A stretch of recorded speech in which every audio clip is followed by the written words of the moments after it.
بسم الله الرحمن الرحيم. ربنا تقبل منا إنك أنت السميع العليم. صلى الله على محمد وعلى آله وصحبه.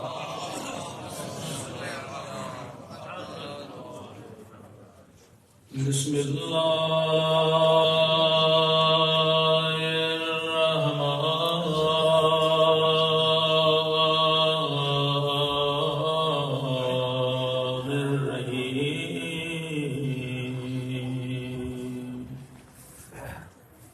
الحمد لله رب العالمين.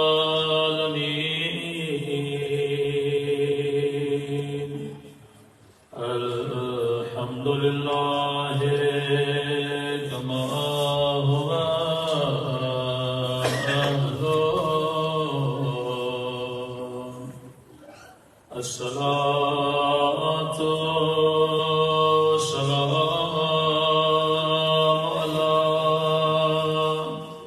سيد المرسلين وخاتم النبيين أبي القاسم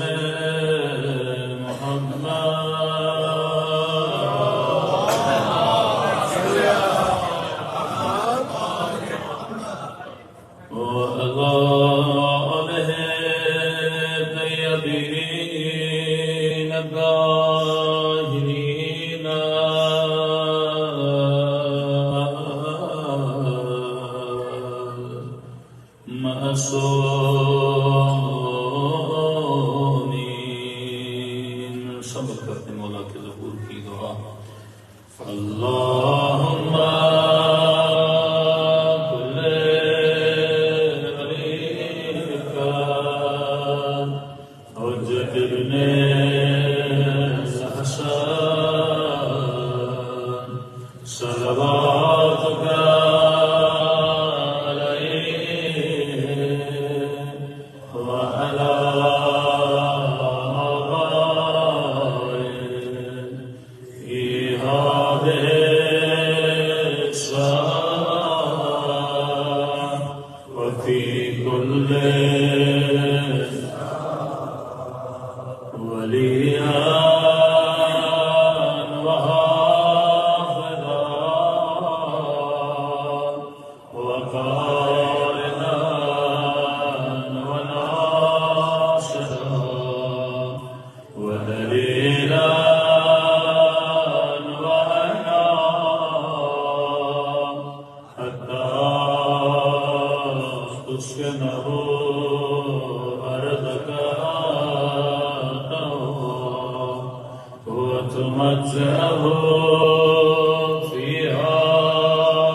برحمتك يا أرحم الراحمين. صلاة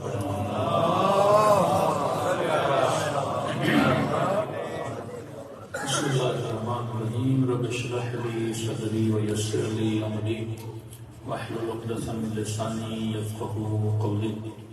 أما بعد فقد قال سبحانه وتعالى قل لا أسألكم عليه أجرا إلا المودة في القربى. صلوات پڑھے محمد وآل محمد.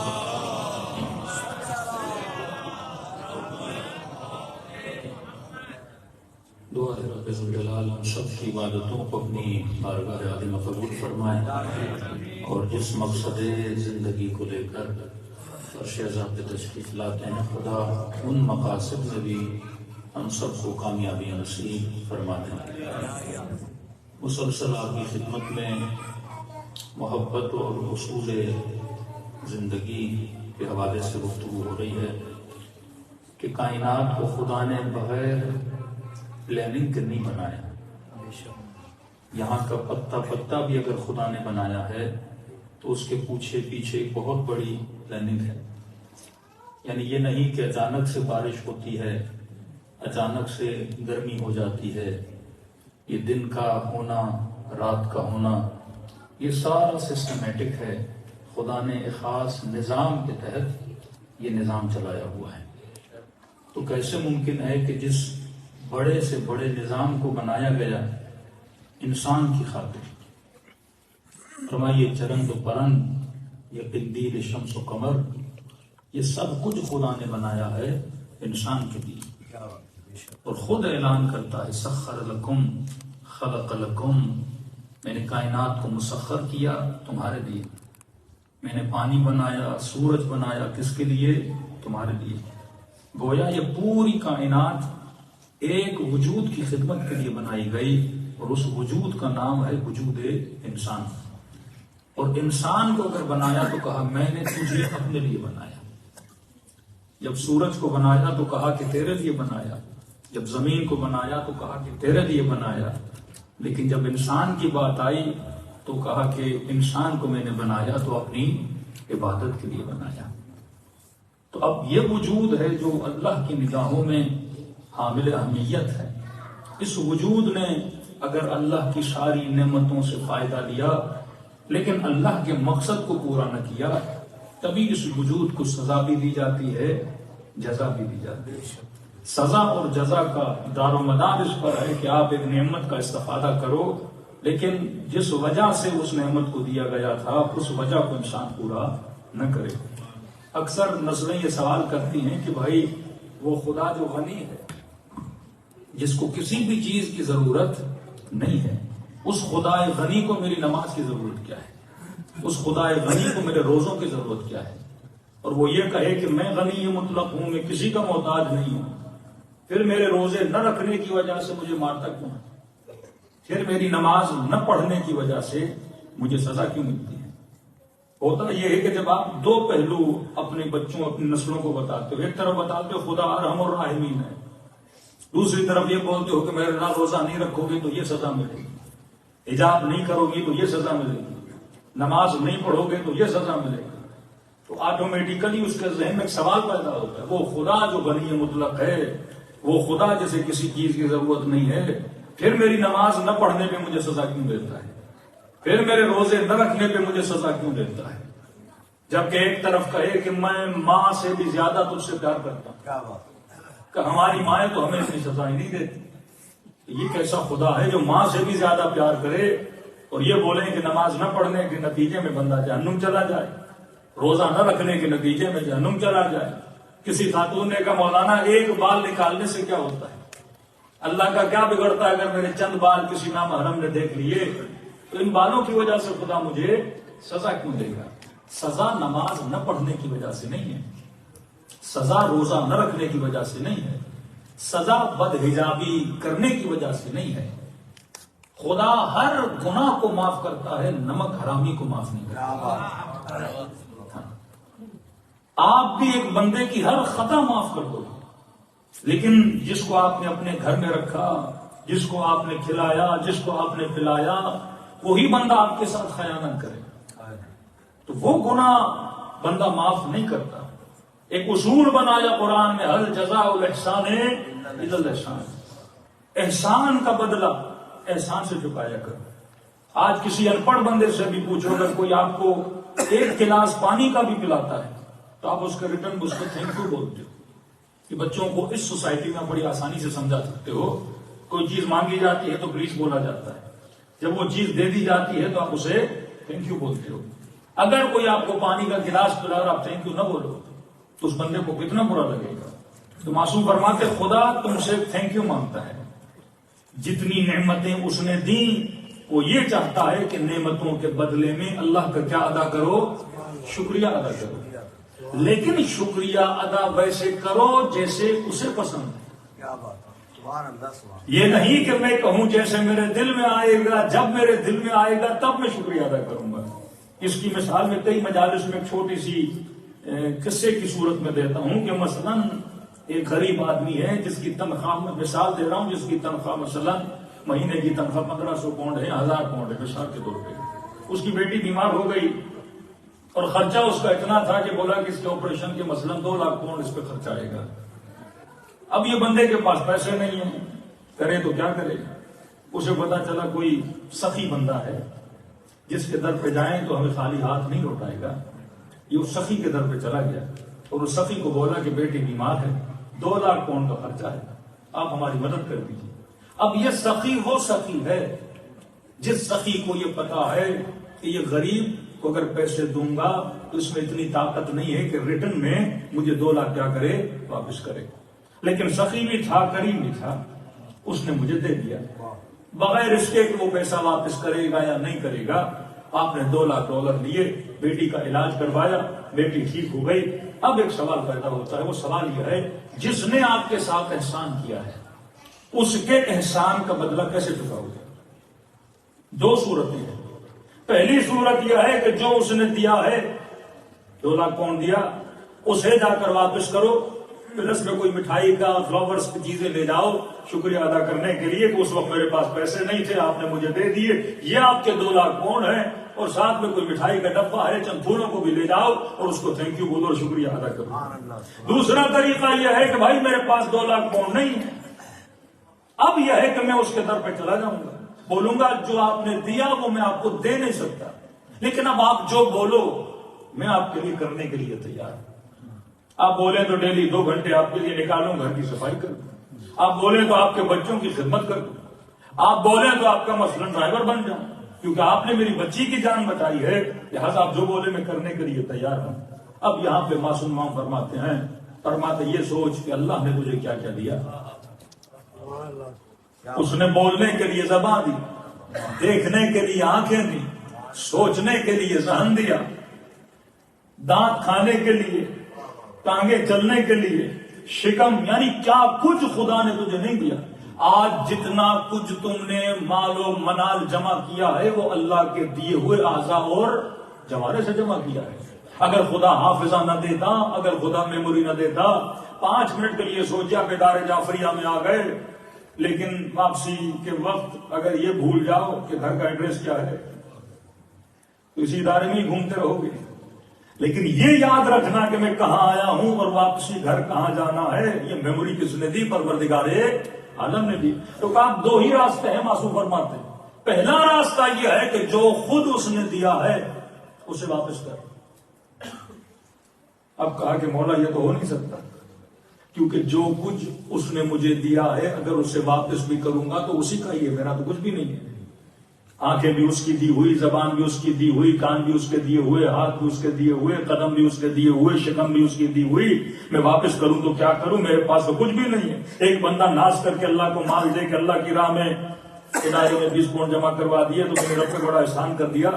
یہ 20 پاؤنڈ تم نے کن ہاتھوں سے کمائے، کس جذبے سے کمائے، باڈی کی کس طاقت سے کمائے، جس جگہ سے تم نے کمائے وہ ہوش وہ ربا کس نے دیا؟ پروردگار عالم نے دیا، لہذا تیرا تو کچھ بھی نہیں تھا۔ تو کہا مولا یہ ناممکن ہے، جو خدا نے دیا ہے میں اللہ کو واپس کروں۔ وہ سورج کی روشنی دے رہا ہے، میں کہاں سے واپس کروں گا؟ پوری زندگی اس نے زمین سے اناج دیا، میں کہاں سے واپس کروں گا؟ اس نے میٹھا پانی دیا، میں کہاں سے واپس کروں گا؟ اب بندہ سوچے کہ اکثر لوگوں کو اپنے دانتوں کی قدر نہیں ہوتی، لیکن ان سے پوچھئے جو نقلی دانت لگواتے ہیں، اس نے فری میں تجھے 32 دانت دیے، اور ایک دانت یہاں کا تو ریٹ مجھے نہیں پتا، لیکن پاکستان میں لگانے جا تو کم از کم 50,000 ایک دانت کا خرچہ ہے۔ اس نے فری میں تجھے 2 کڈنی دے دی، ان سے پوچھئے جو اپنی کڈنی بیچتے ہیں اس کی قیمت کتنی ہوتی ہے۔ اس نے فری میں تجھے ٹانگیں دی جو روٹ لگاتے ہیں، ان سے پوچھئے کہ اللہ کی دی ہوئی ہڈیوں کی قیمت کتنی ہے۔ اس نے فری میں تجھے 2 آنکھیں عطا کی جن کی نظر ویک ہو جاتی ہے، ان سے پوچھئے کہ آنکھوں کی قیمت کیا ہوتی ہے۔ اس نے فری میں تجھے زبان دی، یہ ہوا لے رہا ہے، یہ آکسیجن لے رہا ہے۔ کورونا کے دنوں میں مریضوں سے پوچھتے کہ آکسیجن کی قیمت کیا ہوتی ہے، ایک سلنڈر بندہ پیسوں پہ لے کر آتا تھا، اور تو پوری زندگی اللہ کی فری کی آکسیجن لیتا رہا، پوری زندگی اللہ کا فری کا اناج کھاتا رہا۔ تو کہا کہ مولا واپس کریں تو کیا کریں؟ میرے پاس تو اپنا کچھ بھی نہیں ہے، لہٰذا خدا کا احسان چکاؤں تو کیسے چکاؤں؟ تو فرمایا باقی دوسرا راستہ باقی رہ جاتا ہے کہ پروردگارا جو کچھ تو نے دیا میرے پاس استطاعت نہیں ہے کہ میں اس کو واپس کروں۔ دوسرا راستہ یہ ہے اب جو کچھ تو کہے گا میں تیرے لیے کرنے کے لیے تیار ہوں۔ تو فرمایا وہ اتنا کریم تھا، اس نے کوئی سخت کام تجھے نہیں بتایا کہ میرے لیے یہ کرو یا وہ کرو۔ اس نے کہا بس یہ ہے کہ دن میں 17 منٹ میری عبادت کے لیے مشغول ہو جایا کرو، اور نماز ایسے پڑھو جیسے تمہارے رب کو کیا ہے پسند ہے۔ ایک آقا تھا، وہ اپنا غلام لے کر آیا اور غلام سے پوچھا کہ رات کو کہاں پہ سو گے؟ اس نے کہا کہ آپ آقا ہیں، مجھے خریدا ہوا ہے، جہاں سلا دیں۔ کہا کہ چارپائی پہ سو گے، زمین پہ سو گے، مختلف لوگوں کی عادتیں ہوتی ہیں، کہ چارپائی پہ سلا دیں، آپ کی مرضی، زمین پہ سلا دیں، آپ کی مرضی، کہ کپڑے کون سے پہننا پسند کرو گے، کہ جو آپ مجھے پہنائیں گے، کہ کھانے میں کیا پسند ہے، دال کھاؤ گے، سبزی کھاؤ گے، کہ جو آپ مجھے کھلائیں گے، کہ کمرے کے اندر سونا پسند کرو گے، آسمان کے نیچے سونا پسند کرو گے، کہ جو آپ مجھے سلا دیں۔ جب اس نے یہ جواب دیے تو اس کا جو آقا تھا وہ رونا شروع ہو گیا کہ میں نے تجھے چند پیسوں کے عوض خریدا ہے، لیکن تو کھانا وہ کھانا چاہتا ہے جو مجھے پسند ہے، اس بستر پہ سونا چاہتا ہے جو مجھے پسند ہے، اس زمین پر لیٹنا چاہتا ہے جو مجھے پسند ہے۔ کہ میں کتنا اللہ کا ناشکر بندہ ہوں جس نے سب کچھ دیا، لیکن اس کے سامنے میں اپنی مرضی چلاتا ہوں، اس کی مرضی سے زندگی نہیں گزارتا۔ تو انسان سوچے وہ پروردگار عالم کو زیادہ سختی نہیں رکھی، اور بلکہ شکر ادا کرے کہ مکتب اہل بیت کے ماننے والے ہو، اس مکتب میں تو اور بھی زیادہ کیا ہے، اللہ نے نرمی رکھی ہوئی ہے، یہ مکتب محمد اور آل محمد کا مکتب ہے، اس مکتب کے ماننے والے ہو۔ میں اکثر وہ مومنین جو چہرے پہ جن کے داڑیاں نہیں ہوتی، میں کہتا ہوں اللہ کا شکر کرو کہ شیعہ ہو، اگر شیعہ نہیں ہوتے تو داڑیاں ناف تک تمہاری جانی چاہیے تھی۔ یہ تو یہ مکتب ہے جس نے کہا کہ 40 قدموں سے بھی نظر آ جائے تو خدا کیا ہو جاتا ہے، راضی ہو جاتا ہے۔ ہر چیز اس مکتب میں اللہ نے کیا رکھی ہے، آسان رکھی ہے۔ اب انسان اگر اللہ کا شکر ادا نہ کرے تو خدا ناشکرے بندے کے لیے اپنے عذاب کو معین کرتا ہے کہ میں نے اتنی انرجیز تمہارے لیے رکھی ہوئی ہیں، 1,00,000 کم انبیاء بھیجے تمہاری ہدایت کے لیے، کربلا کی سرزمین پہ خون حسین بہا لإصلاح امتی، امت کی اصلاح کے لیے۔ اب انسان سنے بھی اور محنتوں کو دیکھے بھی لیکن اس پہ عمل نہ کرے تو فرمایا ناشکرے بندے کے لیے اللہ کی معافی نہیں ہے۔ بندہ اگر خدا کا شکر ادا کرے اور شکر کے نتیجے میں بھی وہ اتنا کریم ہے، کہتا ہے میں تجھے اپنی جنت کی نعمتوں سے نوازتا ہوں۔ صلوات پڑھے محمد وآل محمد۔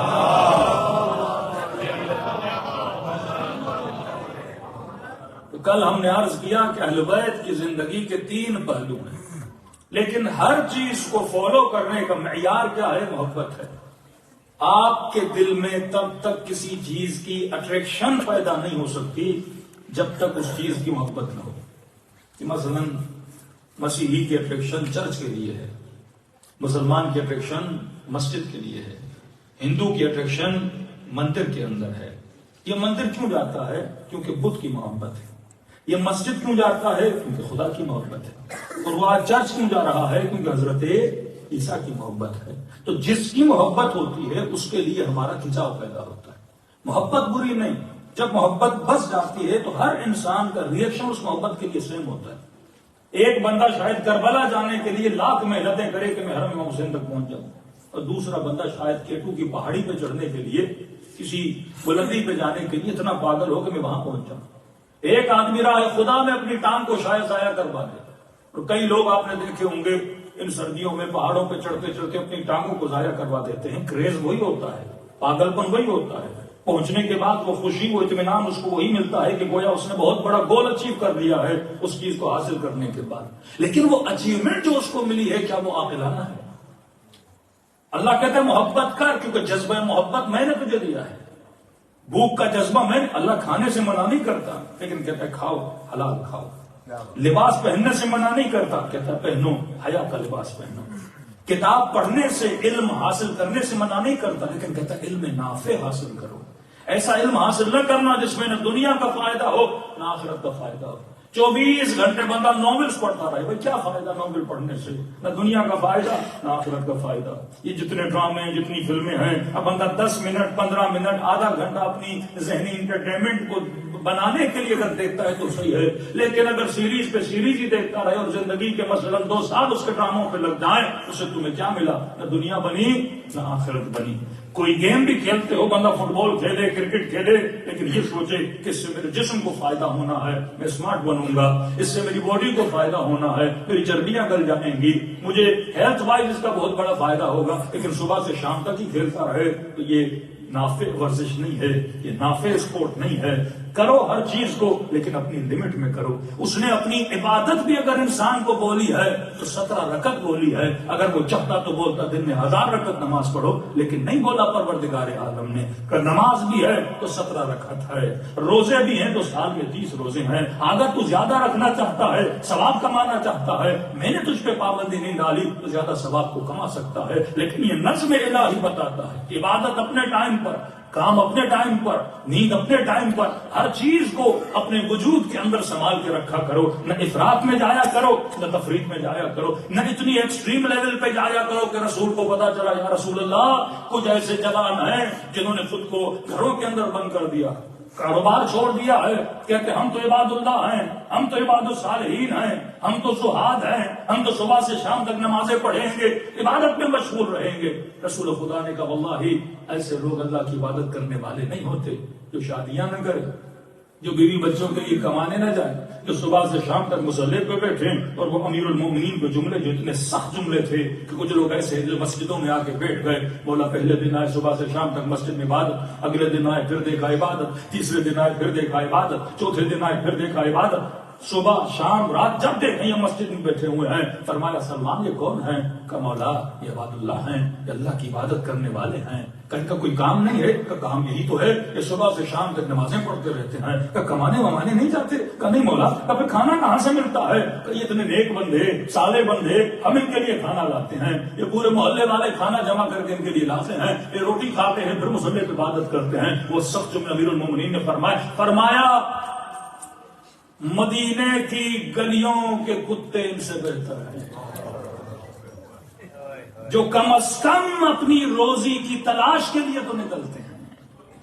یہ وہ طریقہ حیات نہیں ہے جو پروردگار عالم نے بتایا ہے کہ خانقاہوں میں بندہ بیٹھ جائے، شادی کو ترک کر دے، اولاد کو ترک کر دے اور یہ بولے کہ اللہ کا حکم ہے میں 24 گھنٹے مصلی پہ بیٹھ جاؤں. فرمایا نہیں، اگر زندگی میں اعتدال نہیں ہے، جتنی مرتبہ قرآن میں لفظ دنیا آیا ہے اتنی مرتبہ قرآن میں لفظ آخرت آیا ہے. جب دعا بھی مانگو تو کہو ربنا آتنا فی الدنیا حسنہ وفی الآخرۃ حسنہ، اے خدا دنیا میں بھی کامیابی دے، آخرت میں بھی کامیابی دے. اب یہ جو آپ سنتے ہیں کہ امام زمانہ کے ظہور سے پہلے دجال آئے گا اور دجال کی نشانی یہ ہے وہ ون آئے والا ہوگا، ایک آنکھ والا ہوگا. اور آج تک نوجوان ڈھونڈ رہے ہیں کہ کوئی بچہ پیدا ہو جائے ایک آنکھ والا ہوگا. میں نے کہا 2 آنکھوں والے بھی اب نارمل ہیں، ایک آنکھ والا تو اور بھی ایک نارمل ہوگا. وہ دنیا کیسے چلائے گا بندے خدا؟ یہ نشانی بتا رہے ہیں کہ ایک آنکھ والا، صفت بتا رہے ہیں کہ ایک آنکھ والا، مطلب اس کی ایک ہی آنکھ ہوگی اور وہ دنیا والی آنکھ ہوگی. مومن کے پاس 2 آنکھیں ہوتی ہیں، دنیا کی آنکھ بھی ہوتی ہے، آخرت بھی آنکھ ہوتی ہے. مطلب دجال جب فیصلہ کرے گا وہ صرف بینیفٹ آف دنیا کو دیکھے گا، وہ سیلفشنس کے کانسیپٹ پہ اپنے ڈیسیجن کو لے گا. وہ یہ نہیں دیکھے گا کہ میرا بم گراؤں گا تو 1000 لوگ مر جائیں گے، وہ یہ دیکھے گا ان کے مرنے سے میرا فائدہ ہے کہ نہیں، افغانستان کے تباہ ہونے سے میرا فائدہ ہے کہ نہیں، ہزاروں فلسطینیوں کے مرنے سے میرا فائدہ ہے کہ نہیں.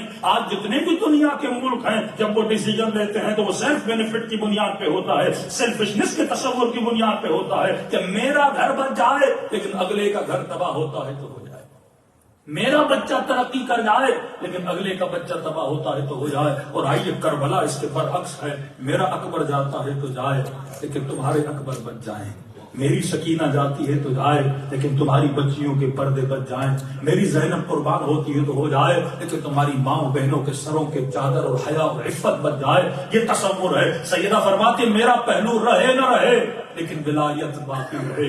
علی فرماتے ہیں میرا سر زخمی ہوتا ہے تو ہو جائے لیکن امت مصطفیٰ باقی رہے. یہاں پہ سیکریفائی کا کانسیپٹ ہے اور آج کی دنیا سیلفشنس کے تصور میں ہے کہ ہم بچ جائیں، میرا ملک بچ جائے، میرا گھر بچ جائے، میرا بچہ بچ جائے. ہاں میرا بچہ روئے تو مجھے بڑی تکلیف ہوتی ہے لیکن پڑوس کا بچہ روئے تو مجھے تکلیف نہیں ہوتی. میری بیٹی کو طلاق ہو جائے تو مجھے تکلیف ہے لیکن میرے عمل سے دوسروں کی طلاقیں ہو جائیں تو مجھے تکلیف نہیں ہے. یہ وہ احساس بندگی اور انسانیت تھا کہ اہل بیت کے وجود میں موجود تھا.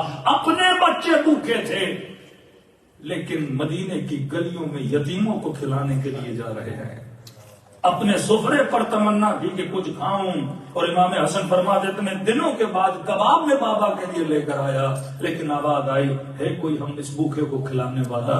کہ حسن یہ کباب اس کے لیے لے جاؤ۔ روزہ رکھتے تھے لیکن افطاری خالی پانی سے کرتے تھے، وہ کھانا اس کو دیتے تھے۔ مطلب سیلفشنس کا کانسیپٹ ہی نہیں ہے، ذات کی محبت ہی نہیں ہے، لوگوں کی محبت ان کے دل میں اتنی زیادہ تھی، عوام کی محبت اتنی زیادہ تھی کہ امت مصطفیٰ کے لیے اپنی جانوں کو قربان کر دیا۔ پہلو زخمی ہے پر امت کے گناہوں کے لیے دعا کر رہی ہے، میدان محشر میں آتی ہیں لیکن عزاداروں کے لیے دعائیں کرتی ہیں۔ یہ کون سا کانسیپٹ ہے؟ یہ دو آنکھوں والا کانسیپٹ ہے کہ صرف دنیا کی آنکھ نہ رکھنا بلکہ آخرت کی آنکھ بھی رکھنا۔ آج واقعا ہم جو فیصلے کرتے ہیں وہ کس بنیاد پر ہوتے ہیں؟ کہ دنیا کے بینیفٹ کے لیے اگر ہوتے ہیں تو یہی تصور دجالیت ہے جس میں شاید ہم جی رہے ہوں۔ لیکن اگر ہم کوئی بھی فیصلہ کریں، یہ سوچیں دنیا تو بنے گی لیکن کہیں آخرت کو نقصان تو نہیں ہوگا، وہ گھر لینے کا فیصلہ، وہ شادی کرنے کا فیصلہ، وہ اولاد کی تربیت کا فیصلہ، وہ کسی کو امام بنانے کا فیصلہ، وہ کہیں پہ سفر جانے کا فیصلہ، وہ لباس لینے کا فیصلہ، پہناوا، وہ ہر چیز جو ہم دنیا میں کرتے ہیں ہمیں یہ سوچنا چاہیے کہ واللہ اس پہ میرا فائدہ کیا ہے، اور اگر دنیا کا فائدہ ہو رہا ہے تو کہیں میری آخرت تباہ و برباد تو نہیں ہو رہی۔ لیکن آج یہ پورا سسٹم اگر چل رہا ہے تو بینیفٹ اور سیلف کے سسٹم پہ چل رہا ہے، جسے دجالی نظام بولتے ہیں۔ اور دجالی نظام کی بنیاد کیا ہوتی ہے؟ اکنامک ہوتی ہے، معاش ہوتی ہے، پیسہ ہوتا ہے۔ وہ لوگوں کو کنٹرول کرتے ہیں، کس کے ذریعے؟ آخرت کے ذریعے نہیں، پیسے کے ذریعے کنٹرول کرتے ہیں۔ کہ آج یہاں کا ٹریفک نظام دیکھیں، لوگوں کا نظام دیکھیں، لوگوں کو کس ذریعے کنٹرول کیا جاتا ہے؟ پیسے کے ذریعے کنٹرول کیا جاتا ہے۔ کہ میں نے کئی مجالس میں مثال دی ہے کہ یہی بندہ پاکستان میں آتا ہے، ٹریفک رولز کو فالو نہیں کرتا، انگلینڈ میں آتا ہے، ٹریفک رول کو فالو کرتا ہے۔ اب یہ نہیں کہ یہاں کے نظام کی اطاعت ہے، مسئلہ نظام کا نہیں ہے۔ وہی بتی کراچی میں لگی ہے، وہی لال بتی یہاں پر بھی لگی ہے، لیکن ایسی کیا چمک ہے اس لال بتی میں کہ بندہ فوراً رک جاتا ہے۔ ارے کتنی اس کے وجود پہ کنٹرول ہے، لال بتی کو دیکھا اور پاؤں نے بریک لگانا شروع کر دی، لیکن یہی پاؤں اس کی کراچی میں کنٹرول میں نہیں ہوتے،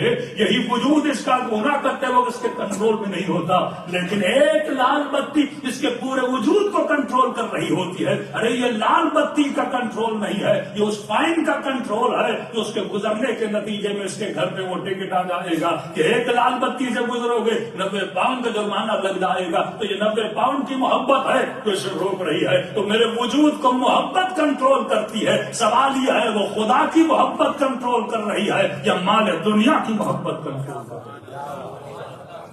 اگر اللہ کی محبت میرے وجود کو کنٹرول کرتی ہے تو یہی دو آنکھوں والا مومن ہے۔ لیکن اگر صرف مال کی محبت، اب اس کا مطلب یہ نہیں کہ اب لال بتیاں کروس کرتے جائیں کہ مولانا مال دنیا سے محبت نہیں ہے۔ مال دنیا بھی بچاؤ اور محبت خدا بھی بچاؤ، نہ دنیا کا نقصان ہونے دو نہ اپنی آخرت کا نقصان ہونے دو۔ لیکن مومن کی نشانی کیا ہے؟ مومن دنیا کے کیمرے کا بھی خیال رکھتا ہے اور اللہ کی آنکھ کا بھی خیال رکھتا ہے۔ آج جتنا دنیا کی کیمرے کی آنکھ پر ایمان ہے، کیا مومن کے دل میں اتنا خدا کی آنکھ کا ایمان ہے؟ ایک آنکھ اور بھی ہے جو پردے غیب سے تجھے دیکھ رہی ہے، ایک آنکھ سیدہ کی بھی ہے جو تجھے دیکھ رہی ہے، ایک آنکھ خدا کی بھی ہے جو تجھے دیکھ رہی ہے۔ لیکن دجالی نظام میں ایک ہی آنکھ کا خوف ہوتا ہے، وہ معاش و پیسے کی آنکھ کا خوف ہوتا ہے۔ نہیں مانوں گا تو مال کا نقصان ہوگا، نہیں کروں گا تو مسئلہ میرا مال بند کر دیا جائے گا، نہیں کروں گا تو دنیا کے بینیفٹس بند کر دیے جائیں گے۔ لیکن یہ نہیں سوچتا اللہ کی آنکھ بھی دیکھ رہی ہے، اگر اس پہ عمل نہیں کروں گا تو قبر کو نقصان ہو جائے گا،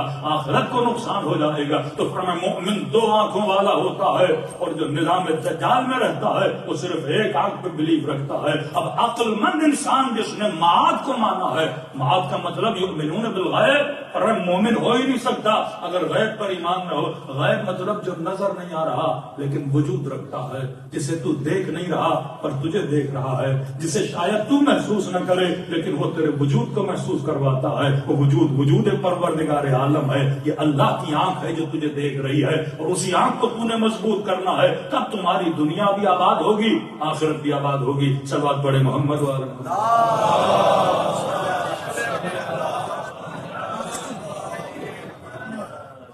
آج جتنے بھی دنیا کے فیصلے آپ دیکھ لیں وہ سیلفشنس کی بنیاد پر ہے۔ تعلقات، ملکوں کی تباہی، جوانوں کی تباہی، قوموں کی تباہی، بنیاد سیلفشنس، اور نظام کی بنیاد ہے مال۔ دجال دین ہم دنانی رہوں، ہمتہم بطونہم قبلتہم نساؤہم، کہ لوگوں کی ہمت، لوگوں کا دین دینار بن جائے گا۔ اگر کسی کام کے لیے ہمت بھی باندھیں گے پیٹ کی خاطر، قبلتہم نساؤہم، آخری زمانے میں قبلہ عورتیں بن جاتی ہیں، یہ حدیث نبوی ہے، اور میں آخری زمانے کی ڈائریکشنز بدل جائیں گے۔ یہ شاید اللہ کے لیے نہ اٹھے لیکن شکم کے لیے اٹھے گا۔ اس کا دین مطلب ساری کوششیں اور زحمتیں دینار کے لیے ہوں گی، پیسے کے لیے ہوں گی، سونے کے لیے ہوں گی۔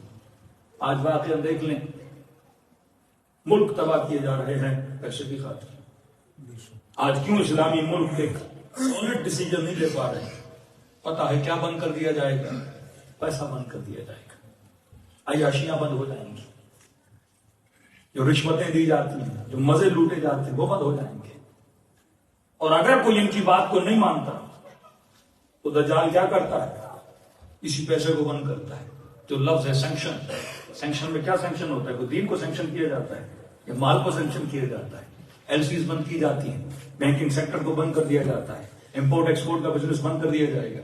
آپ کو اس وقت خوف کون سا دلایا جاتا ہے؟ مال کا خوف دلایا جاتا ہے۔ آج پوری دنیا میں جو خوف ہے وہ خوف مال ہے، فقر کا خوف ہے، پیسے چھیننے کا خوف ہے، کھانے کو لینے کا خوف ہے۔ انسان کو آج اگر خوف ہے مال کا، شکم کا خوف ہے، یہ چیزیں بند کر دی جائیں گی، اور روایت معصوم واقعہ وہ بند کر دے گا۔ اتنا پاورفل ہو جائے گا کہ آج پوری دنیا جب ڈیسیجن لے گی تو مال کی خاطر ڈیسیجن لے گی، لیکن فرمایا باقی وہ رہے گا جس کا ڈیسیجن عقل کی بنیاد پر ہوگا، تو یہ سوچے گا کہ حیات دنیا تو گزرنے والی ہے، تو یہ سوچے گا کہ یہ زندگی تو گزرا زندگی ہے، مرنے کے بعد ہر انسان کو اسی مٹی میں مل جانا ہے کہ انا للہ و انا الیہ راجعون۔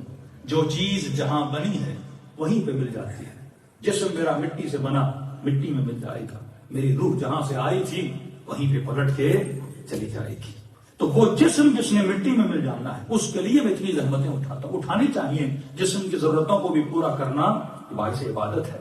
یہ نہیں کہ اللہ نے بھوک کا احساس دیا ہے بندہ بھوک نہ بجھائے، پیاس کا احساس دیا ہے پیاس نہ بجھائے، ہر چیز کو بجھانا ہے، لیکن فرمایا ہدف زندگی یہ نہ بنانا، ہدف زندگی یہ ہے کہ انسان اپنی برزخ اور آخرت کو بچائے، کیونکہ وہاں پہ اگر کوئی چیز کام آتی ہے تو انسان کے اعمال ہیں جو کام آتے ہیں، انسان کی صفات ہیں۔ یہ 1 گھنٹہ جو آپ امام حسین کی مجلس میں گزارتے ہیں، فرمایا کا احساس تب ہوگا جب انسان دنیا سے جاتا ہے کہ میں 1 گھنٹہ محفل نور میں بیٹھا تھا، 1 گھنٹہ کلام خدا اور کلام معصومین کو سن رہا تھا۔ کل میں نے عرض کیا، کیونکہ آخری مجلس ہے، خلاصہ جتنا میں کر سکتا ہوں میں کر رہا ہوں، کہ اہل بیت کی زندگی کے کتنے پہلو ہیں؟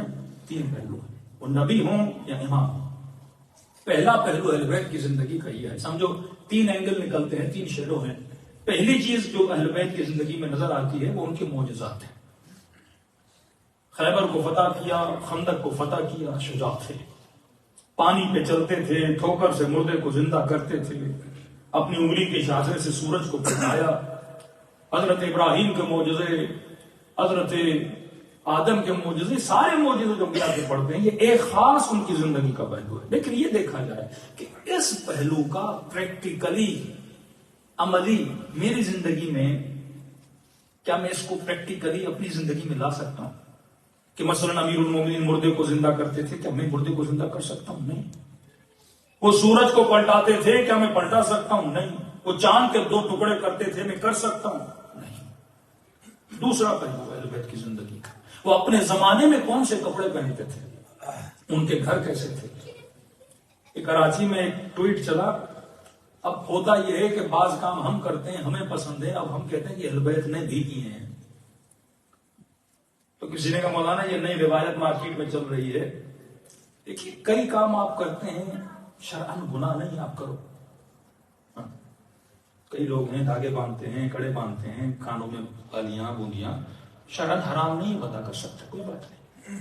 لیکن اگر اس کو شریعت کا نام دیا جائے، یہ اہل بیت نے کہا ہے یا اہل بیت نے کیا ہے، یہ غلط ہے۔ آپ کسی بھی کام کو معصوم سے جب منسوب کرتے ہو، آپ کے پاس مستند چیز ہونی چاہیے کہ یہ معصوم نے کیا تھا۔ اب ایک کام نہیں کر رہا ہوں لیکن بولوں کہ نہیں امام نے بھی کیا تھا، کیونکہ میں کر رہا ہوں، یہ اپنی سیلف کی محبت کو پروف کر رہا ہوں دوسرے امام کے لیے۔ تو کسی نے لکھا معصوم نے فرمایا جو کانوں میں بالیاں نہ پہنے وہ یہودی ہے، تو میں نے کہا سارے شیعوں کو تم نے یہودی بنا دیا. یہ بعض کام ہم لوگ کرتے ہیں جو واقعاً، اب بعض لوگ پھر ایکسٹریم لیول پہ چلے جاتے ہیں کہ یہ کام بھائی شریعت نے اگر کسی چیز کو منع نہیں کیا نہیں کر سکتا. کئی مومنین ہیں چاندی کی چینز پہنتے ہیں، بہت سارے کام کرتے ہیں، شرعاً حرام نہیں ہے. مرد چاندی پہن سکتا ہے، سونا اس پر کیا ہے؟ حرام. اگر کوئی کڑی پہننا چاہتا ہے، کانوں میں بالیاں پہننا چاہتا ہے، شرعاً حرام نہیں. لیکن نسبت دے اس کی کس کی طرف؟ معصوم کی طرف. کہ آپ کو چھوٹی چھوٹی چیزیں معصوم کی یاد رہ جاتی ہیں لیکن حسین کی نماز یاد نہیں ہے جو واجب ہے. مولا حسین کا روزہ یاد نہیں ہے، مولا حسین کی صداقت یاد نہیں ہے، مولا حسین کی قربانی یاد نہیں ہے. وہ چیزیں بھی تو یاد کرو نا.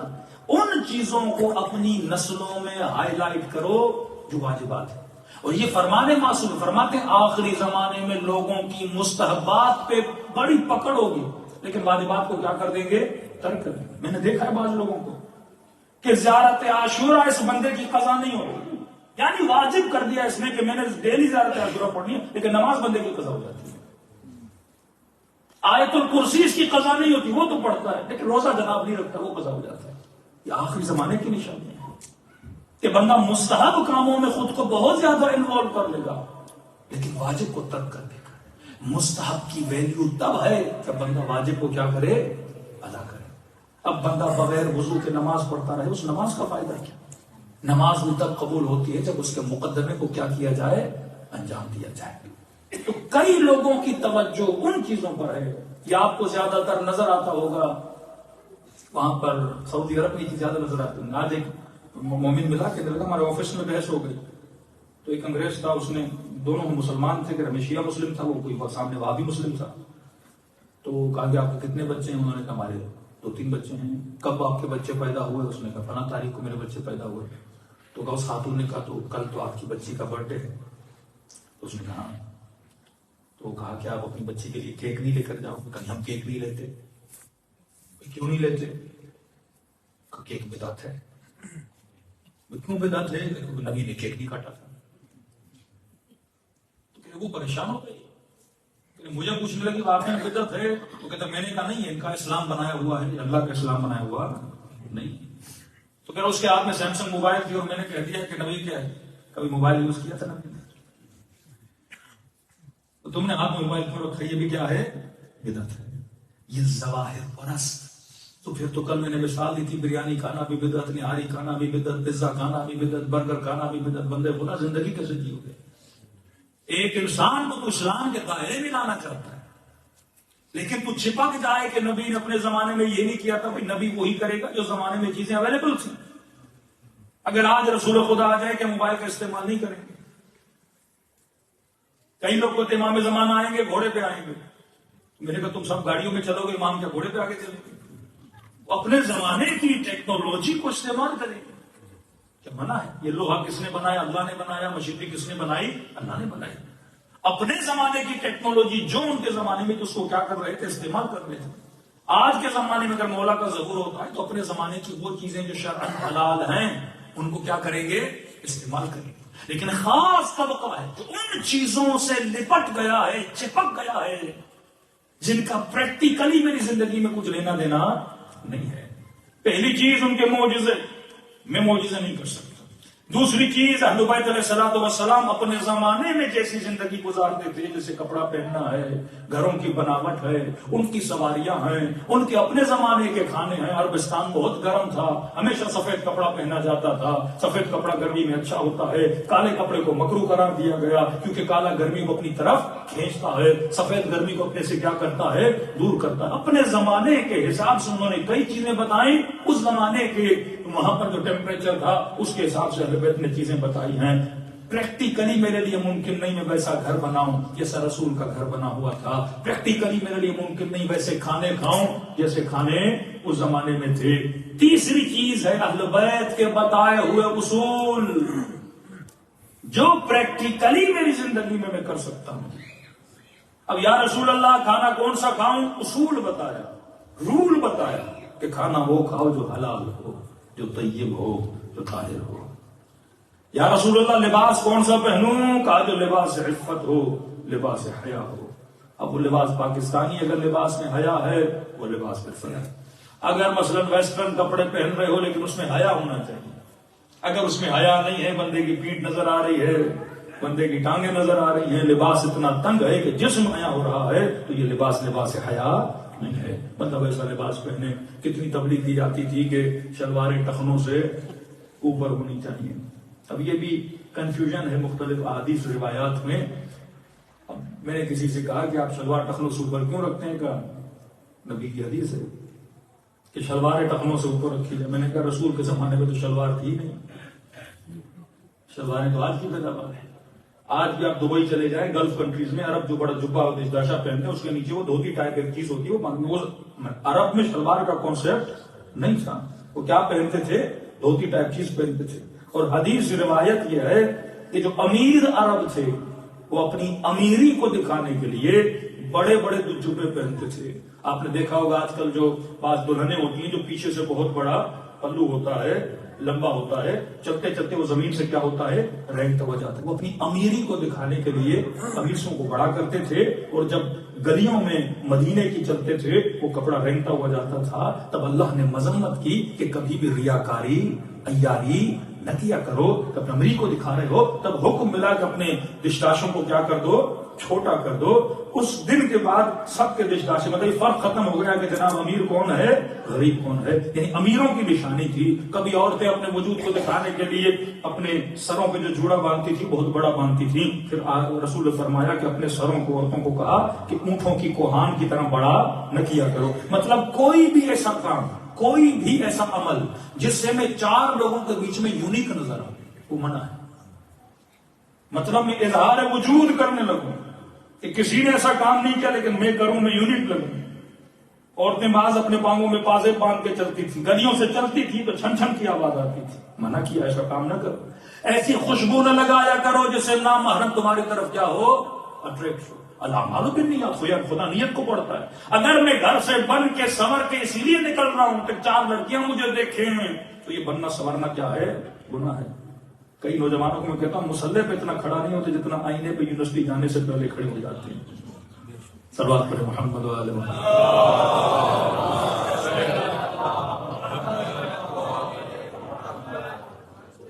دو گھنٹہ بندہ آئینے پہ کھڑا ہو، کبھی بال بنائے کبھی چہرہ.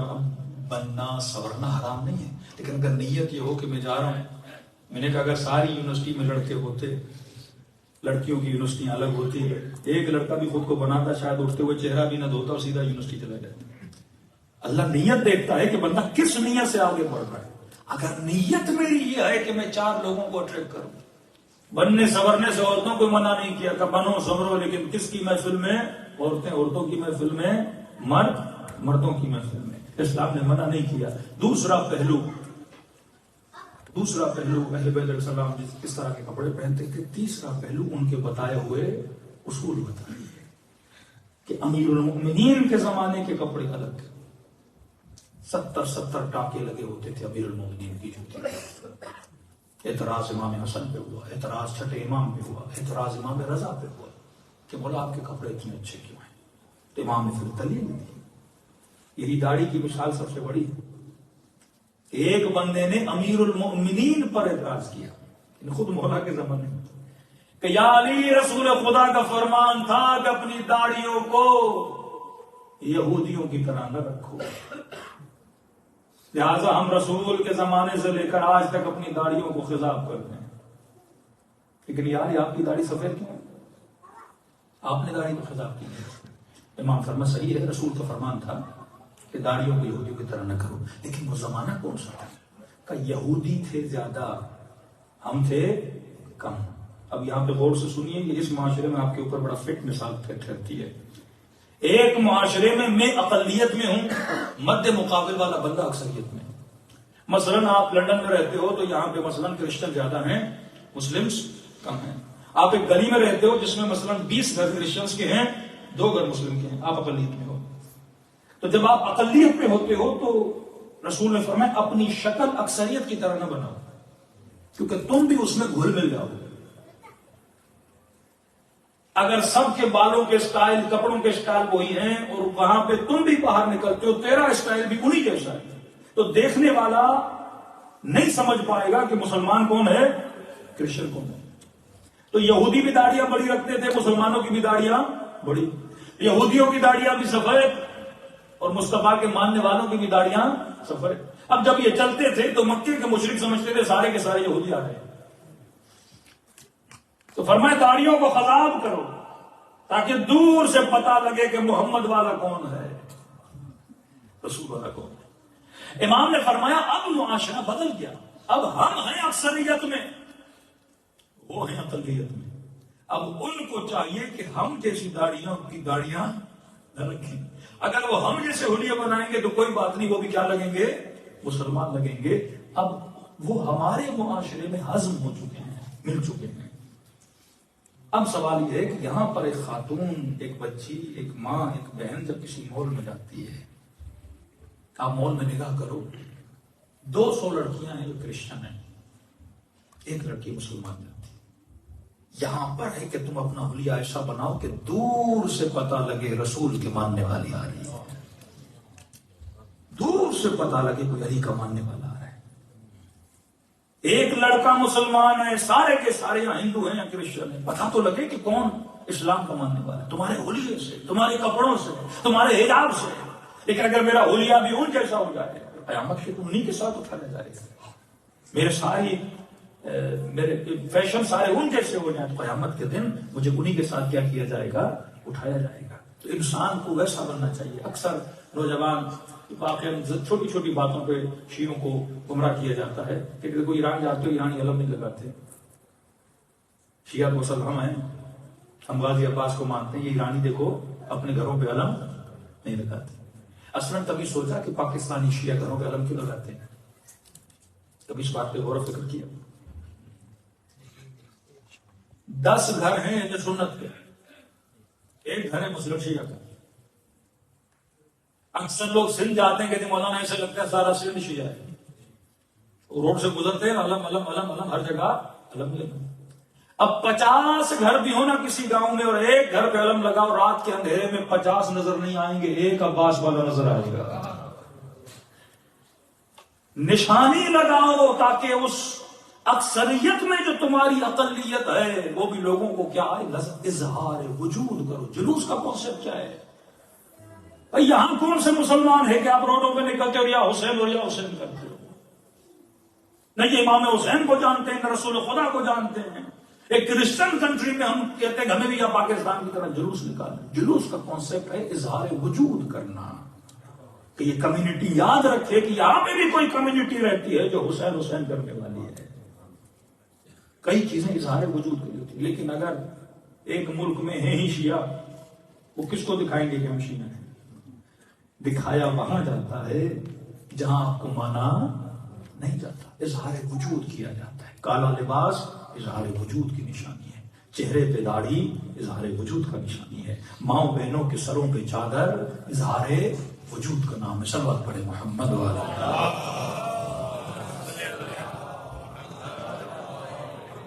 گزارش ہے چندے کے لیے اندر کر دیں، صلوات پڑھے محمد والا محمد۔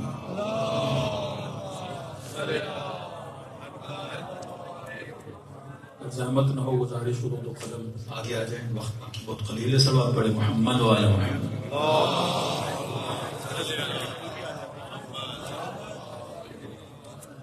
بار دیگر صلوات پڑھے محمد والا محمد۔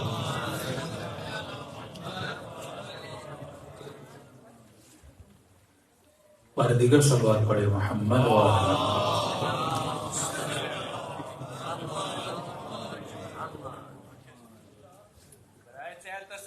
امام زمان علیہ الصلوۃ والسلام و امام زمان علیہ الصلوۃ والسلام کے جلد از جلد ظہور کی دعا کے ساتھ بآواز بلند صلوات۔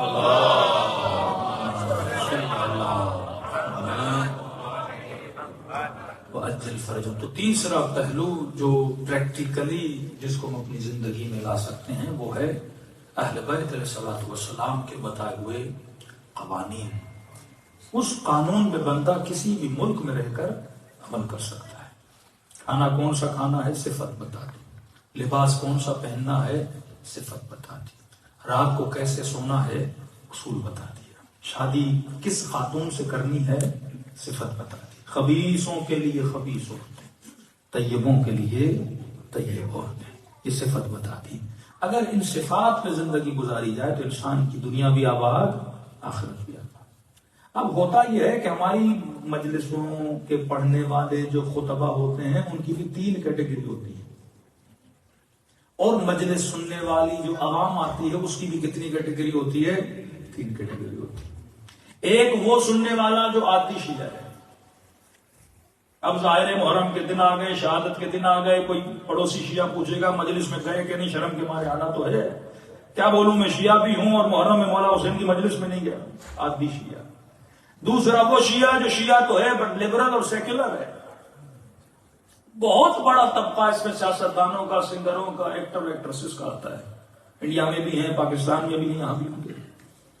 جدی پشتی نسلی آپ دیکھو گے شیعہ ہے، لیکن زمانہ بڑا ہو گیا سیکولر ہے. ہاں 10 دن امام بارگاہ میں نظر آتا ہے. انہیں مولوی 2 وقت میں یاد آتے ہیں. جب نکاح پڑھنا ہو تو مولوی یاد آتا ہے، اور جب مر جاتے ہیں تو پھر بھی مولوی یاد آتا ہے. اس کے علاوہ ان کا مولانا سے کوئی لینا دینا نہیں ہوتا. مجالس بھی کوئی 3 دن آ گئے محرم کے یا عید پہ آ گئے، نماز پڑھ دیں، چہرہ میرا دکھایا کہ ہم مسلم ہیں، اس کے بعد چلے گئے. دوسرا طبقہ سیکولر طبقہ. تیسرا طبقہ جو واقعاً پریکٹسنگ شیعہ ہے، جو اہل بیت کے اصولوں پہ عمل کرتا ہے. اب خطیب کے لیے مسئلہ کیا ہے؟ خطیب جب مجلس پڑھنا چاہتا ہے تو تینوں طبقے مثلا محرم کے دنوں میں بالاخص بیٹھے ہوتے ہیں مجمع میں. اب ایک سیاستدان بھی بیٹھا ہے، کوئی ایکٹر بھی بیٹھا ہے. اب ہم کراچی مجلس پڑھتے ہیں تو ہر طبقے کا بندہ مجلس میں آگے بیٹھ جاتا ہے. اب مثلا اس مجمع میں خدا نخواستہ کسی مومن کی مثلا داڑھی نہیں ہے اور میں پوری مجلس داڑھی پہ پڑھوں، سب کس کو دیکھیں گے؟ اگر کوئی خاتون حجاب نہیں کرتی اور پوری مجلس میں حجاب پہ پڑھوں، سب کس کو دیکھیں گے؟ مولوی تیرے لیے پڑھ رہا ہے. 3 پہلو مجلس میں. اگر میں پوری مجلس اہل بیت کے معجزات پہ پڑھوں تو تینوں کیٹیگری کے شیعہ خوش ہوں گے، کیونکہ تعریف کس کی ہو رہی ہے؟ تینوں کی، مولا کی ہو رہی ہے. ایک باپ کے 3 بیٹے ہوں، 2 بگڑے ہوئے ہوں، ایک بیٹا نیک ہو اور والد کی تعریف ہو تو تینوں خوش ہوں گے نا، کیونکہ باپ تو تینوں کا ہے. تو جب معجزات پڑھے جاتے ہیں، جنگیں پڑھی جاتی ہیں، کرامتیں پڑھی جاتی ہیں، تینوں شیعہ کود کود کے واہ کرتے ہیں. اپنے مولا کی تعریف ہو رہی ہے، کون خوش نہیں ہوگا؟ میرا مولا ہے، میرے مولا کی تعریف ہے تو تینوں خوش ہوں گے. یہ بتایا جائے کہ مولا علی کتنی سادہ زندگی گزارتے تھے. اب وہ سیاستدان جو محلوں میں رہتا ہے وہ بھی کہے گا واہ واہ یہ تھے میرے مولا. ان کی سادگی، جو کی روٹی کھاتے تھے، پھٹی ہوئی جوتیاں پہنتے تھے، خود بھلے 50,000 پاؤنڈ کا جوتا پہن لے، وہ نہیں پڑھا، کیونکہ تعریف اس کے مولا کی ہو رہی ہے. خوش ہوگا نا، مولا تو ہے نا اس کا.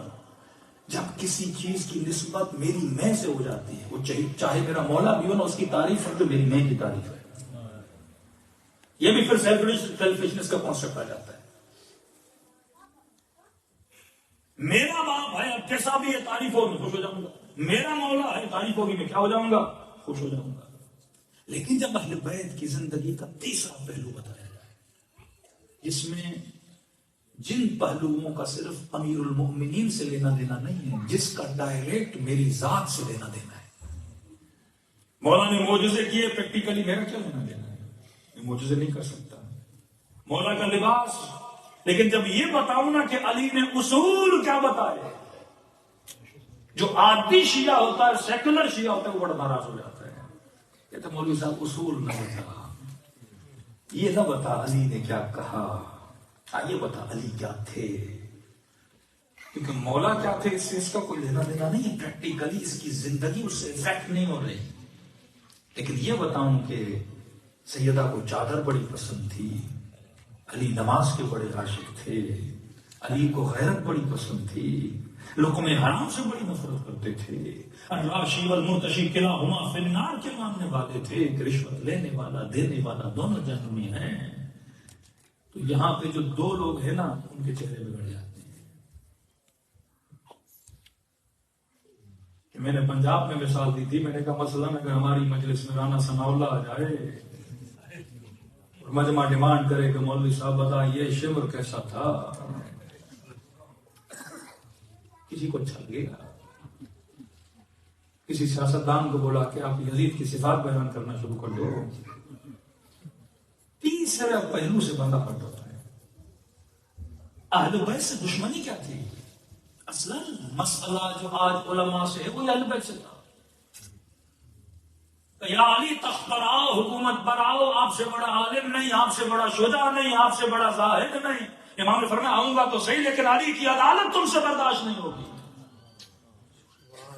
دونوں آ گئے علی کے پاس، یا علی پچھلوں کے حساب کو چھوڑو، کس نے کیا کیا، کس نے کیا کمایا، اکاؤنٹیبلٹی آف امیر المومنین لوگوں سے برداشت نہیں ہوتی تھی۔ کہ جب مسلمان بنے تھے پہننے کے لیے قمیص نہیں تھی، جب جناب دنیا سے مر گئے تو فرماتے ہیں سونے کی پلیٹیں گھٹنوں سے توڑ کر ان کے بچوں میں تقسیم کی جا رہی تھی۔ اتنا مال انہوں نے 25 سالوں میں جمع کر دیا تھا، آئے تھے تو پہننے کے لیے کپڑے نہیں تھے۔ امام نے فرمایا حکومت پر آؤں گا تو عدالت مصطفیٰ کو نافذ کروں گا، پوچھوں گا پیسہ کہاں سے کمایا ہے، اگر بیت المال سے کسی نے لیا ہے تو فرمایا تمہارے حلقوم سے علی نکال کے باہر رکھے گا۔ تو لے کر آیا علی، پچھلوں کو چھوڑ دو، ہاں آپ کی حکومت میں اگر کوئی کرپشن کرے آپ اس کو سزا دو۔ امام نے فرمایا وہ امام کیسا جو پچھلا حساب نہ دے۔ تو میں نے کہا تھا تم سے علی کی عدالت برداشت نہیں ہوگی، معاملہ عدالت امیر المومنین کا۔ کیا مسئلہ تھا امام حسین سے کہ گھر بیٹھیے، مال دیتے ہیں، دولت دیتے ہیں، نماز پڑھیے، آپ کو عبادت خدا کا شوق ہے، مصلی بچھا ہوا ہے، فرزند رسول آپ کا کیا جائے حکومت سے اور سیاست سے، فرزند رسول آپ کو پورا امن اور امان دیا جاتا ہے، لیکن یہ نہ بولیے یزید کیا کرتا ہے، یہ نہ بولیے برائی کیا ہوتی ہے، امر بالمعروف ونہی عن المنکر، یہ نہ بتائیے اچھائی کیا ہوتی ہے، برائی کیا ہوتی ہے، کیونکہ اس کا ڈائریکٹ میری ذات سے تعلق ہے۔ جب یہ بولا جاتا ہے نا کہ علی کو کیا پسند ہے، بندہ اس کو پسند نہیں کرتا۔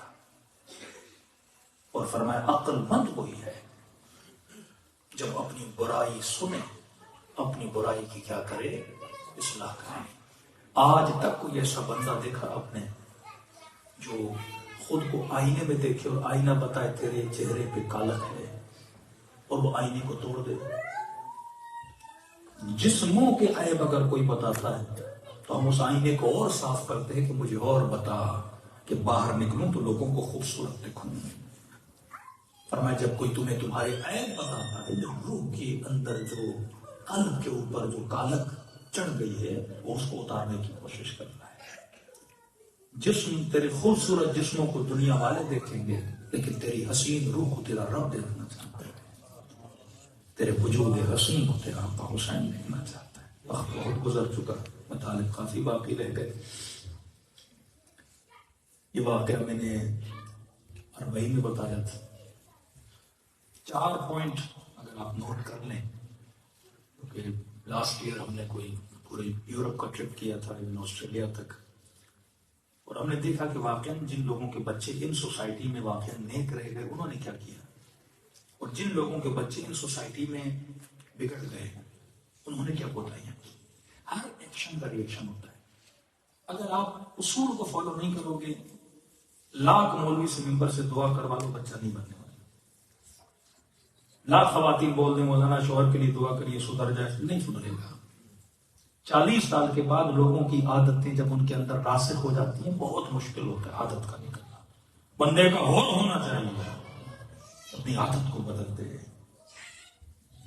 پہلی سب سے بڑی مسٹیک، اب ناروے گئے، ڈنمارک گئے، مختلف ملکوں میں گئے، جن کے بچے انہی سوسائٹیز میں پلے بڑے اور مولانا بن گئے، نیک بن گئے۔ آج تو ایک بندے سے مل کے آیا کہ تعجب ہوا، شمالی علاقے جات کے مومن تھے، بڑی شاباش بھی ہم نے ان کو، کہ جنہوں نے شادی بھی کسی انگریز سے کی، اور اس انگریز خاتون کو انہوں نے اپنی زبان بھی سکھائی ہے، ان کے بچے بھی انہی کی شمالی علاقے جات زبان میں باتیں کرتے ہیں، اور سب سے پہلے وہ خاتون جلوس میں بھی پہنچتی ہے، اس کا حجاب آپ دیکھیں، ان کے بچوں کی تربیت آپ دیکھیں، پریشان ہیں۔ مطلب چیز ناممکن نہیں ہے، ایک بندہ انگریز سے بھی شادی کر کے اس قدر اس کے بچے نے، لیکن وہی پوائنٹ جو میں نے پچھلے سال یورپ کی مجالس کے بعد کراچی میں بھی لوگوں کو بتائے تھے، انہی پوائنٹ کو انہوں نے خیال کیا۔ سب سے بڑی غلطی جو ہم کرتے ہیں، جو مسٹیک کرتے ہیں، دیکھیے آپ کا ایک اپنا کلچر ہے، آپ کا ایک اپنا خاندانی سسٹم ہے. اس بچے کو آپ نے اس خاندان سے ریلیٹ رکھنا ہے, دادا سے, دادی سے, پھپھو سے, خالہ سے, اپنے وجود کے ساتھ. اور اس ریلیشن اور اس کنیکشن کی جو سب سے پہلی زنجیر ہے وہ زبان ہے. وہ والدین جو اپنے بچوں سے انگلش میں بات کرتے ہیں, یہ ابھی بھول جائیں کہ یہ بچے بڑے ہو کے اپنے دادا دادی سے کیا رہیں گے, کنیکٹڈ رہیں گے. اور جب اس جناب کو پتہ ہی نہیں کہ اپنے بچے کا نقصان کتنا کر رہا ہوں. سائیکولوجیکلی پروف ہے کہ جو بچہ ملٹیپل لینگویجز میں بات کرتا ہے وہ نارمل بچوں سے زیادہ شارپ ہوتا ہے. تو بھائی انگلش سوسائٹی میں بچہ انگلش اسکول میں پڑھ رہا ہے, انگلش سوسائٹی میں انگلش تو ویسے ہی سیکھ جائے گا. کہتا نہیں مولانا میں اسے نہیں سکھا رہا, خود سیکھ رہا ہوں. وقت تو اپنے چکر میں اس کو تباہ برباد کر رہا ہے. جرمنی کے مومن کہتے ہیں بچے کو اسکول سے اٹھانے کا اور بچے سے پوری کوشش کر رہا ہوں کہ جرمنی میں بات کروں. کہ اس کی ٹیچر نے سن لیا کہ اس نے مجھے ڈانٹا. تو بھائی تو اپنی نیٹو لینگویج میں بچے سے بات کرنا. تو جیسی جرمنی بات کر رہا ہے, اس کی جرمنی کو بھی تو تباہ برباد کر دے گا. خود کو تو آتا نہیں, نہ ایکسنٹ ہے, نہ ورڈز آتے ہیں, ٹوٹ پھوٹ کے بات کرتے ہیں بچے, والدین کا مذاق اڑاتے ہیں. سب سے پہلی غلطی زبان کی. یعنی اس ماں کو, اس باپ کو اتنی عقل نہیں ہے کہ اگر میں اپنی لینگویج سے بات نہیں کروں گا, یہ کل دادی سے کیسے بات کرے گا, دادا سے کیسے بات کرے گا, اپنے معاشرے سے کنیکٹ کیسے رہے گا. اس مجلس میں روزانہ بچے مجلس پہ کیسے آئیں گے, مجلس سے ان کو اردو سمجھ نہیں آتی, مرثیے سمجھ نہیں آتے, سلام سمجھ میں نہیں آتا, نوحے سمجھ میں نہیں آتے. ہماری غلطی ہے, کیونکہ وہی جو ماڈرن سلیوری, وہی جو غلامی ہمارے اس بات پہ خوش ہوتا ہے کہ مولانا کراچی جاتا ہوں 10 لوگوں کے سامنے میرا بچہ انگلش بات کرتا ہے تو میں نے کوئی بہت بڑا تیر مار دیا ہے. ابھی تک وہی غلامی اس کے ذہن میں بیٹھی ہوئی ہے. بھائی انگلش تو ویسے ہی سیکھ جائے گا تمہارا بچہ. لینگویج انسان کو کلچر سے کنیکٹ رکھتی ہے, ایک تہذیب, ایک تمدن, ایک سیولائزیشن کے ساتھ کنیکٹڈ رکھتی ہے. سب سے پہلی غلطی, اب میں کمیونٹیز کا نام نہیں لوں گا, پاکستان کی کئی کمیونٹیز جو آسٹریلیا میں تباہ ہو گئی ہیں, پرتھ میں تباہ ہو گئی ہیں, کیونکہ خود ان کی لینگویج, اوریجنل لینگویج اردو نہیں تھی, کوئی اور لینگویج کے بچوں سے کسی اور لینگویج سے بات کی, ان کی لینگویج میں اتنے پروگرامس نہیں ہوتے تھے. تاکہ بچے جب لینگویج نہیں سمجھیں گے, کوئی بک نہیں پڑھ پائیں گے, تو وہ خود کو کنیکٹ کیسے کر پائیں گے. پہلی غلطی. اور ان کے بچے جنہوں نے اپنے بچوں میں, اور جس کو میں نے یورپ میں دیکھا زیادہ تر اس میں پنجاب کی کمیونٹی زیادہ اس میں تھی, ایکٹیو تھی. دوسرا کہ جو اپنے بچوں کو کم از کم سال میں 2 مہینے, 3 مہینے, 6 مہینے پاکستان لے جاتے تھے, کہ تاکہ اس کلچر میں بچہ تھوڑا گھلے ملے, اس کلچر کو دیکھے, اس ماحول کو دیکھے, ایک تھوڑی اس کی کیا پیدا ہو, انسیت پیدا ہو, محبت پیدا ہو. جنہوں نے کمپلیٹلی ڈسکنیکٹ. اب یہ بندہ جس نے انگریز سے شادی کی ہے, کہتے مولانا شادی کے بعد 2 سال میں نے اس کو پاکستان پہ رہا ہے تاکہ کلچر بھی سیکھے, زبان بھی سیکھے, میرے باپ دادا کے ساتھ انسیت بھی پیدا ہو. اور کا اسے اتنا وہاں پہ مزہ آیا, اب یہاں رہنا پسند نہیں کرتی, وہاں رہنا زیادہ پسند کرتی. تیسرا فیکٹر جو اولاد اور نسلوں کی گمراہی کے لیے سب سے زیادہ باعث ہوتا ہے, ایجوکیشن سسٹم ہے. یا آج کل جو ایجوکیشن پہلے 18 سال کے بعد بچوں کو دی جاتی تھی, آج 5 to 6 ایئرز کے بعد بچوں کو دی جاتی ہے. اور پہلے صرف پڑھایا جاتا تھا, پروجیکٹر لگا کر دکھایا جاتا ہے کہ اولاد پیدا نہ کرنی ہو تو پروٹیکشن کیسے کی جاتی ہے. تو ان لوگوں کے بچے جنہوں نے ہوم اسکولنگ کی اپنے بچوں کی, اس پہ خرچہ تھوڑا زیادہ ہوتا ہے, لیکن اس پہ بچے آپ کے امریکہ میں اکثر وہ لوگ اپنے بچوں پہ جو تعلیم و تعلم کا کام کریں ہوم اسکولنگ. یہ مومن بھی جس کی بیوی ہم نے بتایا کہ انگریز تھی اور مسلمان ہو گئی, یہ بھی اپنے بچوں کی کیا کرتی ہے, ہوم اسکولنگ. چوتھا وہ لوگ جن کی ازواج نے, جن کی بیویوں نے اپنے بچوں کی تربیت کی ذمہ داری. لیکن ہوتا یہ ہے یہاں پہ لوگ مورگیج پہ آ کے گھر لیتے ہیں, مولانا گھر بھی 4 بیڈ والا چاہیے, اب 4 بیڈ والا گھر چاہیے تو بیوی کو بھی کام کرنا ہے, شوہر کو بھی کام کرنا ہے. سیدھی بات ہے, کس طریقے سے پے کرو گے. اس پہ کمپرومائز نہیں کرنا کہ ہم 2 بیڈ کا گھر لے لیں, کم از کم شوہر کمائے, بیوی کی توجہ کس پہ رہے, بچوں پہ رہے. جب دونوں ماں باپ اپنے بچوں کو حوالے کر دیں گے کسی معاشرے کے حوالے, پھر توقع نہ رہے کہ میرے بچے ویسے بنے جیسے امام حسین چاہتے ہیں. اگر حضرت عباس بنے, اس میں کمال عباس نہیں ہے, یہ ام البنین کی گود کا اثر تھا جس نے عباس کو عباس بنایا. حدیث معصوم میں فرماتے ہیں عورت کا جہاد اپنے گھر میں اپنے بچوں کی تربیت ہے. یہ سب سے بڑا جہاد ہے. یہ جرمنی کے فرینکفرٹ میں مومن رہتے تھے, کہتے تھے مولانا جب تک میں نوکری کرتا تھا مجھے یاد نہیں کہ میں نے 6 مہینے میں بچوں کو کتنے دفعہ دیکھا تھا. شام کو میں کام سے آتا تھا، بچے سو جاتے تھے، صبح وہ سویرے اسکول چلے جاتے تھے اور میں لیٹلی اپنے کام کے لیے نکلتا تھا. لیکن جس دن میں نے بزنس اسٹارٹ کیا اس دن سے مجھے تھوڑا بہت وقت ملا اپنے بچوں کے ساتھ وقت گزارنے میں. 14 سال تک لوگوں کو پتہ نہیں چلتا اپنے بچوں کا. ایک مومن آیا ایک سینٹر میں کہ مولانا یہاں کے بچے تو پاکستان سے زیادہ ماشاءاللہ نہج البلاغہ آتی ہے، صحیح سجادی آتا ہے، تجوید ماشاءاللہ اچھی ہے. ہاں یہ ریزلٹس بہت اچھے ہیں. میں بھی کئی خوجہ سینٹرز میں گیا، ٹل 14 بچے میں. اصل جو ٹرننگ پوائنٹ آتی ہے بچوں کی زندگی میں وہ آفٹر 14 ایئرس ہے. جیسے وہ 14 کو کراس کرتا ہے اس کو یہ سمجھایا جاتا ہے کہ تم ایڈلٹ ہو، اب تمہاری مرضی ہے. جو کچھ تم سے کروایا جا رہا تھا وہ آپ کے بڑوں کی مرضی تھی، آپ کی مرضی نہیں تھی. اس کے بعد وہ یہ سمجھتا ہے کہ میں اپنے ڈیسیجن کا خود مالک ہوں. بچیاں حجاب اتار دیتی ہیں، بچوں کو گھر کو چھوڑ دیتے ہیں، یونیورسٹیز چلے جاتے ہیں، والدین کا آنا جانا ختم ہو جاتا ہے. یہ جڑیں جو آپ نے ان کی جو جڑیں اپنے خاندان کے ساتھ جڑے رکھنی ہیں، جب تک یہ عمل نہ کیا جائے. میں نے اس دن بھی مثال دی تھی ان لوگوں کے بچے واقعاً صحیح رہے جن بچوں کا کنیکشن سینٹرز کے ساتھ تھا، جو اپنے کمیونٹی سینٹر میں آتے تھے، وہ بچے صحیح سالم تھے. 5ویں چیز جو ہم نے نوٹ کی وہ واقعاً میں شیعوں کو بتاتا ہوں، یہ معجزہ امام زمانہ علیہ الصلوۃ والسلام.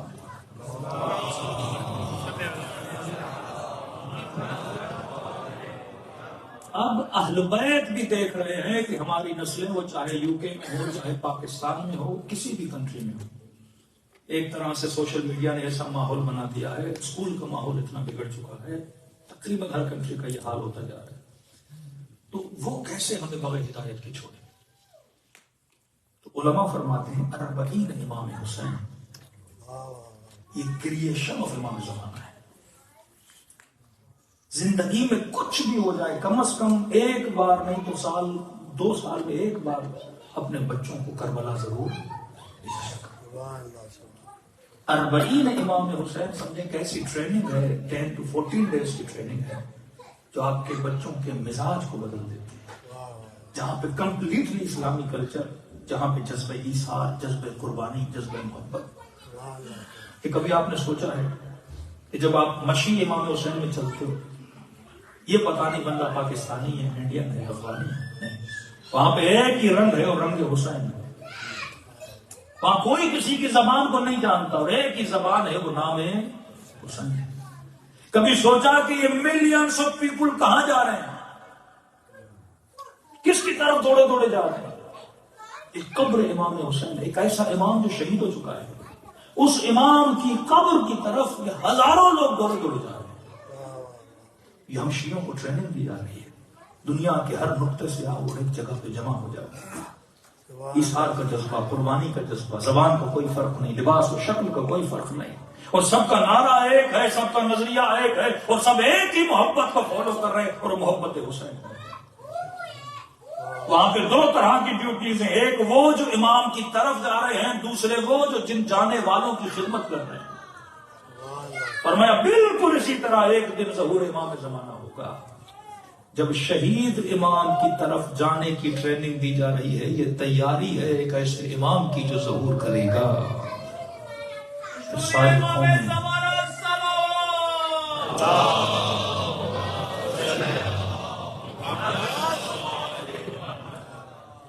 امام حسین بہت بڑی ٹریننگ ہے. خدا را آپ کا سب سے بڑا سرمایہ آپ کی نسلیں ہیں. نسلوں پہ توجہ دیں. ہماری چھوٹی چھوٹی غلطیاں، ماؤں کی ذمہ داری، والد کی ذمہ داری، بچپن سے اپنے بچوں کو متصل رکھیں ذکر امام حسین سے.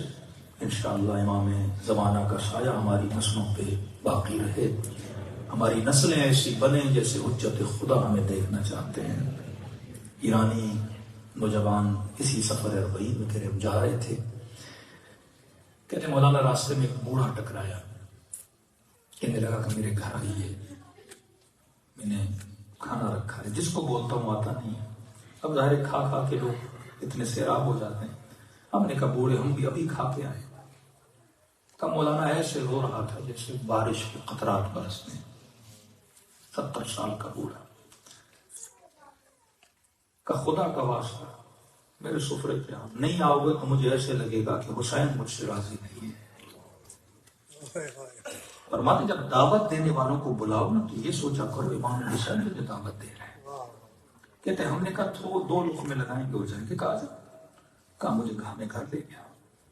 بیٹھا پاؤں سے جورابے اتارنے لگا, پاؤں دبانے لگا. کبھی سوچا کرو اس 70 سال کے بوڑھے کی آپ کے ساتھ نسبت کیا ہے؟ نہ میرا نام جانتا ہے نہ مجھے جانتا ہے, وہ پاؤں دباتا ہے. آپ دباؤ گے کسی انجان بندے کے پاؤں, کھلاؤ گے کسی انجان بندے کو کھانا, دھو گے کسی کے کپڑے, دباؤ گے کسی کا سر. یہ تیرے پاؤں سمجھ کے نہیں دبا رہا, کہ یہ تصور کر رہا ہے کہ اس راستے سے زین العابدین گزرا ہوگا. میں ہوتا تو اپنے مولا کے پاؤں پر, میں ہوتا تو حسین کے بچوں کی خدمت کرتا. یہ تصور کر کے وہ ہماری خدمت کرتے ہیں کہ یہ حسین کا ظاہر ہے نا, اس کی خدمت کرتے ہیں. کتنا جلدی جلدی سے سفرہ لگایا. اس کے گھر میں ہم نے دیکھا تو ایک دیوار پہ ایک تصویر لگی تھی. اس تصویر نے ہمیں اپنی طرف کھینچا. کیا دیکھا؟ تصویر میں ایک قبر ہے جو کھلی ہوئی ہے, ایک تابوت ہے, اس تابوت کے اندر ایک جنازہ ہے اور جنازے کا ہاتھ باہر نکلا ہوا ہے. ہم نے کہا بوڑھے یہ تابوت کس کا ہے؟ یہ تصویر کیسی ہے؟ جس شیعہ کے گھر میں جاؤ یا روزہ امام حسین ہے یا کوئی حدیث ہے, یہ تصویر کا مطلب کیا ہے؟ کہ بوڑھا رو پڑا. کہتے کو کھانا کھا لو, مولا کے ظاہر ہو. شاید میں تمہیں بتاؤں تم بھی رو, کھانا پھر پسند آئے. پہلے سکون سے کھانا کھاؤ. تصویر بھی یہی ہے نہیں. تو جلدی جلدی کھانا کھایا, تجسس پیدا ہوا باقی تصویر کیا ہے. اور رو کے کہنے لگا یہ تابوت بھی میرا ہے, یہ قبر بھی میری ہے, یہ جنازہ جو دیکھ رہی بھی میرا تھا. کہ بوڑھے بزرگ سمجھ نہیں آیا. کہا میں اپنی جوانی میں اس علاقے کا سب سے بڑا گنہگار تھا, رہتا اس سرزمین پہ تھا, لیکن کبھی حسین کی زیارت کو نہیں گیا. میرا لینا دینا ہی نہیں تھا حسین ابن علی سے. کہتے 40 کے دن آتے تھے, لوگ سبیلے لگاتے تھے, گاؤں والے زائروں کی خدمت کرتے تھے. میں چور بھی تھا, گنہگار بھی تھا. میں نکلا اس نیت سے کہ جو زائر آئیں گے ان کی چوریاں کروں گا. ایک سبیل لگی ہوئی تھی میرے گاؤں والوں کی چائے کی. میں نے کہا چائے پی لیتا ہوں. اس سبیل پہ چائے پینے لگا. ایک جوان نے دیکھ لیا, اس کو پتا تھا میرا کیریکٹر کیا ہے. اس نے جھڑک کے مجھے بولا دور ہو جا حسین کی سبیل سے, یہ زائروں کی سبیل ہے, چوروں کے لیے نہیں. بہت بات بڑی لگی. میں نے کہا کوئی بات نہیں, تو سبیل نہیں پلائے گا, سبیلیں کم تھوڑی ہیں. آگے بڑھنے لگا. اس سبیل کے اندر ہمارے قبیلے کا بڑا بیٹا تھا, بوڑھا. اس نے اس جوان کو ڈانٹا کہ تیرا کام نہیں کسی کو بولو پیے یا نہ پیے, یہ حسین کی سبیل ہے. یہاں چہرے دیکھ کے سبیل نہیں پلائی جاتی, یا محبتوں کا میدان ہے. اس نے مجھے بلایا کہ ناراض نہ ہونا, جوان کی بات کو برا نہ مان. کہ ایک بات تو بتا, یہ سارے جواب تیرے گاؤں کے ہیں کہ نہیں, یہ کہاں ہیں؟ کہ تجھے شرم نہیں آتی جب سب حسین کے ظاہروں کی خدمت کر رہے ہیں, تو کیوں نہیں کر رہا؟ اب کہتا ہے میں نہ امام حسین کو جانتا ہوں, نہ میں کبھی مولا کی زیارت کی. میں نے کہا کیا خدمت کروں؟ کہ دیکھ چائے کی سبیل بنا رہے ہیں, چینی ختم ہو گئی ہے, چینی لے کر آ. کہتا ہے گیا دکان پہ چینی لینے, 2 کلو چینی لی. واپس آیا, دل میں یہ بولا کہ اب اس سبیل سے چائے نہیں پیوں گا. اس نے مجھے ٹوکا تھا. راستے میں دوسری سبیل آئی, وہاں پہ رکا اور جو 2 کلو چینی تھی اس سبیل کی ٹیبل پہ رکھی اور چائے پینے لگا. ان سبیل والوں نے سمجھا کہ چینی ان کے لیے لے کر آیا ہوں. انہوں نے کہا شکریہ آپ کا کہ آپ مولا کی سبیل کے لیے چینی لے کر آئے. انہوں نے چینی اپنی چائے میں ملا دی. میں نے چائے پی, پھر دکان کی طرف گیا 2 کلو چینی لینے. جس نے بولا تھا اس کے لیے تو لے جاؤ. کہتا جیسے دکان کی سیڑھیاں چڑھا, میرا بلڈ پریشر ہائی ہوا, زمین پہ گرا. جیسے گرا تو کچھ ہی سیکنڈ میں نے دیکھا میری روح میرے بدن سے جدا ہو گئی. اپنے بدن کو زمین پہ تڑپتا ہوا دیکھ رہا ہوں. لوگ جمع ہوئے, چیک کیا کہ بندہ تو مر چکا ہے. کل لے گئے گاؤں میں, غسل ملا, کفن ملا. اتنا کردار کا برا تھا کہ میرے جنازے کو کاندھے دینے کے لیے بھی لوگ نہیں مل رہے تھے.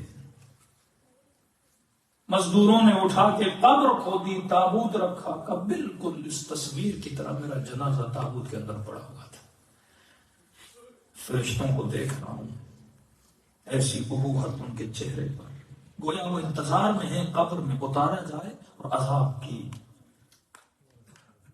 کاروائی میرے اوپر جاری ہو جائے. کہہ رہے کیا لائے ہو؟ وہ سر شرم سے جھکا ہے. کیا دکھاؤں؟ نہ کوئی عبادت ہے، نہ کوئی زہد ہے، نہ کوئی تقویٰ ہے. تو اسی طرح میرا جنازہ تابوت میں پڑا تھا، شرم کے مارے میرا سر جھکا ہوا تھا. سمجھ نہیں آ رہی کہ واقعی مر چکا ہوں یا خواب ہے. ہاتھ خالی ہے، مر گیا میں. کہ اتنے میں دور سے ایک آواز میرے کانوں سے ٹکرائی. ایسی وجود کو سکون دینے والی آواز تھی، اور اس آواز نے ملائکوں سے خود کو مخاطب کیا. کہا میرے دوست کو تنگ نہ کرو. میں نے کہا یہاں کون ہے جو مجھے اپنا دوست بول رہا ہے؟ اور آواز کا آنا تھا ملائکوں کے وجود میں خشوع اور خضوع. دیکھا کہ ان کے سر جھک گئے. مجھے بھی سمجھ نہیں آ رہی آواز کس کی ہے، لیکن جب ملائکوں نے کہا السلام علیک یا ابا عبداللہ،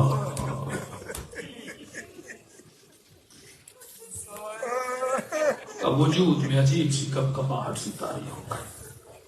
سمجھ نہیں آ رہی کہ حسین کہہ رہے ہیں کہ میرے دوست کو تنگ نہ کرو.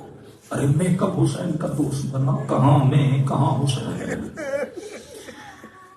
کب پہلی مرتبہ زندگی میں حسین کے چہرے پہ نگاہ پڑی. کہتے وہ چہرہ ہی ایسا ہے کہ بندہ دیکھ لے، کبھی دل ہی نہیں کرتا اس امام کو کوئی تکلیف دے. ملائکوں کو کہا کہ میرے دوست کو تنگ کیوں کرے؟ انہوں نے کہا مولا یہ اور آپ کا دوست، یہ دیکھیے اس کا نام اعمال، یہ دیکھیے اس کا کردار. کہ اگر میرا دوست نہ ہوتا میری سبیل کے لیے 2 کلو چینی نہ دیتا. یہ سمجھتے ہو امام حسین کی مجلس میں تھوڑا بہت پارٹیسپیٹ کرتے ہو، کوئی کاؤنٹیبل نہیں ہے، ذرہ ذرہ کاؤنٹیبل ہے. اس مومن کو جزا دی گئی کہ مولا اس نے تو آپ کی نیاز بھی نہیں کی تھی. کہ نہیں، جو نیاز کی دیگ چڑھی تھی اس کے نیچے جو لکڑیاں رکھی تھی وہ اس نے لا کے رکھی. کہ میری سبیل پہ 2 کلو چینی دی. کہ مولا 2 کلو چینی کا کیا کریں گے؟ فرمایا اس 2 کلو چینی کے اندر جتنے چینی کے دانے ہیں، ہر دانے کے عوض اس کی ایک برائی کو کم کیا جائے. ملائکوں نے کر دیا کہ مولا اب بھی گناہ بہت زیادہ ہیں. کہا 2 کلو لینے گیا تھا. کہ مولا لی تو نہیں تھی، کہ اگر زندہ ہوتا تو لے کر میری سبیل پہ جاتا. وہ دانے بھی کم کیے جائے. اب بھی دیکھا کہ مولا گناہ بہت زیادہ ہے. کہ حسین نے ایک نگاہ میری طرف دیکھی. کہ شرم کے مارے دیکھوں تو حسین کو دیکھوں کیسے؟ کہ تجھے مہلت دیتے ہیں، پلٹ کے جا، لیکن اگلی بار جب آنا تو حسین کے سامنے ہور بن کے آ. کہا وہ دن راج کا دن ہے، کبھی اپنے مولا کو ناراض کر نہیں کیا. مقصد مجلس یہ ہے کہ اپنے امام زمانہ کو راضی کرو، اپنے حسین کو راضی کرو. اور کتنا کریم ہے، فرمایا جو خلوص دل سے مجھ حسین کو سلام کرے خدا اسے ثواب زیارت حسین عطا کرتا ہے. شرط یہ ہے کہ جب مجھ غریب کو سلام کرو نہ چاہتے ہوئے تیری آنکھوں سے آنسو آ جائے. کسی نے چوتھے امام سے پوچھا مولا اتنے سلاموں کی تاکید کیوں ہے؟ زیارت عاشورہ میں 100 سلام. فرمایا عاشورہ کے دن میرا بابا ترس گیا، کوئی میرے بابا کو سلام کرے. کہتے کہ یہ باغی ہے. سیدہ نے کہا تھا نا علی میں نے سنا ہے یہ لوگ تجھے سلام نہیں کرتے. اور میں نبی کی بیٹی سلام کی باتیں کرتی ہیں، میں علی سلام کرتا ہوں، علی کو جواب دیجیے. السلام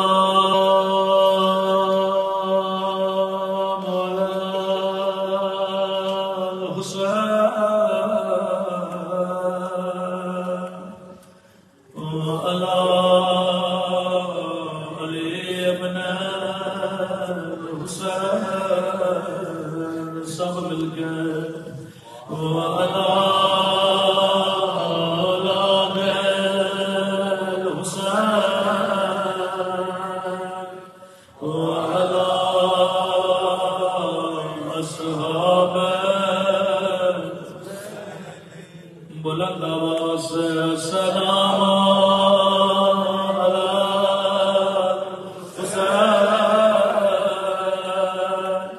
و علی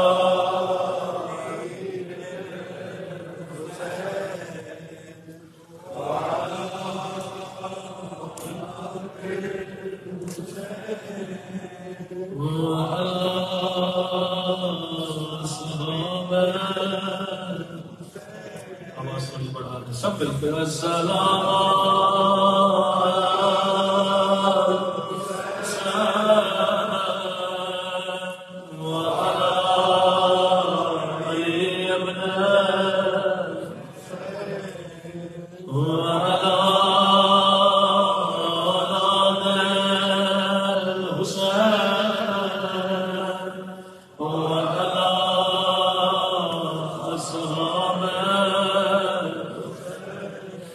میرا سلام ہو زینب کی یتیمی پر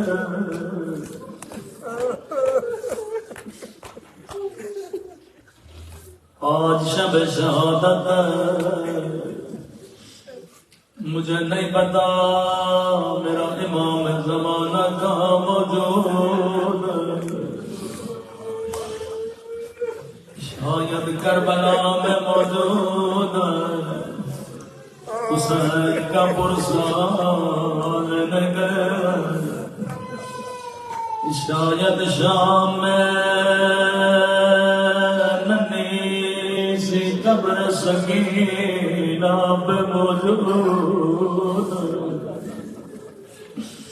یا شاید تلے زینب یاد زینب کی غربت میں رو رہے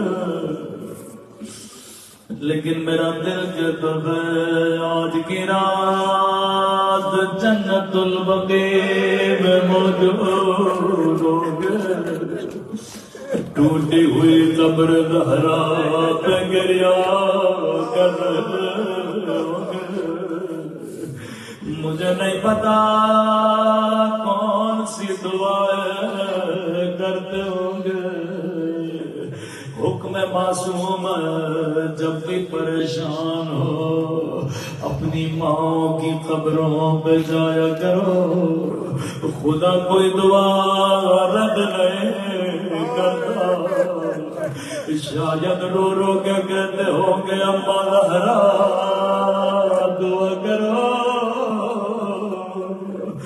اماں زہرا دعا کرو میرا ظہور میں اس ظالم سے بدلا لوں جس نے آپ کی پسلیاں توڑی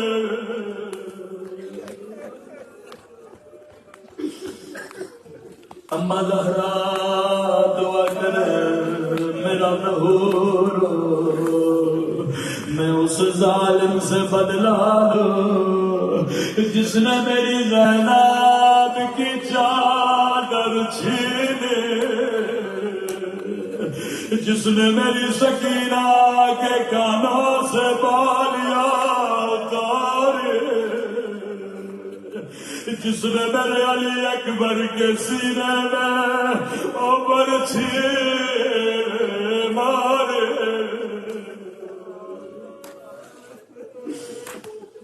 پر میں مومن جب بھی تیری آنکھوں میں آنسو ہوں سب سے پہلے میرے ظہور کی دعا کیا کرو مومن نے سوال کیا مولا جب دعا کروں خدا کو کون سا واسطہ دوں فرمایا اللہ تو واسطے کبھی رد نہیں کرتا ایک خدا کو میری ننھی سی سکینہ کا واسطہ دیا کرو دوسرا خدا کو میری پھوپھی زینب کا واسطہ دیا کرو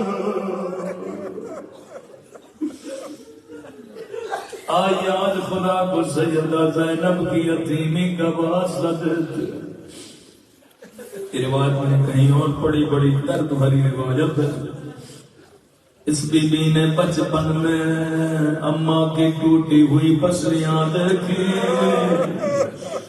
جوانی میں بابا علی کا زخمی سر دیکھا، پھر حسن کے جگر کے ٹکڑے دیکھے، پھر اپنی آنکھوں سے علی اصغر کا ننھا لاشا دیکھا، اپنی آنکھوں سے اکبر کے سینے میں برچے دیکھے۔ بڑی مظلومہ بیوی ہے، آواز ہے کہ قبضہ ذرا میری بیٹی زینب کو بلانا، میں کچھ وصیتیں کرنا چاہتی ہوں۔ سیدہ فرماتی ہیں جیسے اماں کے حجرے میں گئی، فرمایا مصلی پہ بیٹھی تھی لیکن بیٹھنے کی توانائی نہیں تھی، دیوار کے سہارے پہ بازو رکھا ہوا تھا، اتنی تکلیف دے کہ تسبیح پڑھنا بی بی کے لیے مشکل تھا۔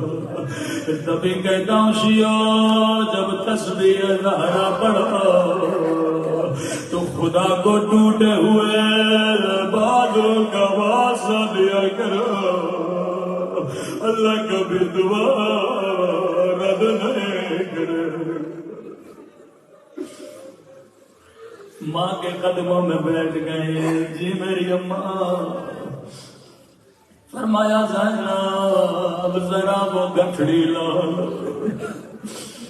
جیسے ماں کے سامنے گٹھڑی رکھی کہ زینب گٹھڑی کھولنا، جیسے گٹھڑی کھولی گٹھڑی میں چند سفید کفن تھے، اماں نے پہلا کفن اٹھایا، روکے گا زینب یہ تیری ماں کا کفن ہے، خدا کسی بچی کو بچپن میں ماں کا جنازہ نہ دکھائے، اماں تیرے بعد زینب مر جائے گے، زینب تو نے بڑا صبر طے کرنا۔ جب بابا غسل دے یہ کفن بابا کو دے، کانپتے ہوئے ہاتھوں سے سیدہ زینب نے اماں کے کفن کو سینے سے لگایا۔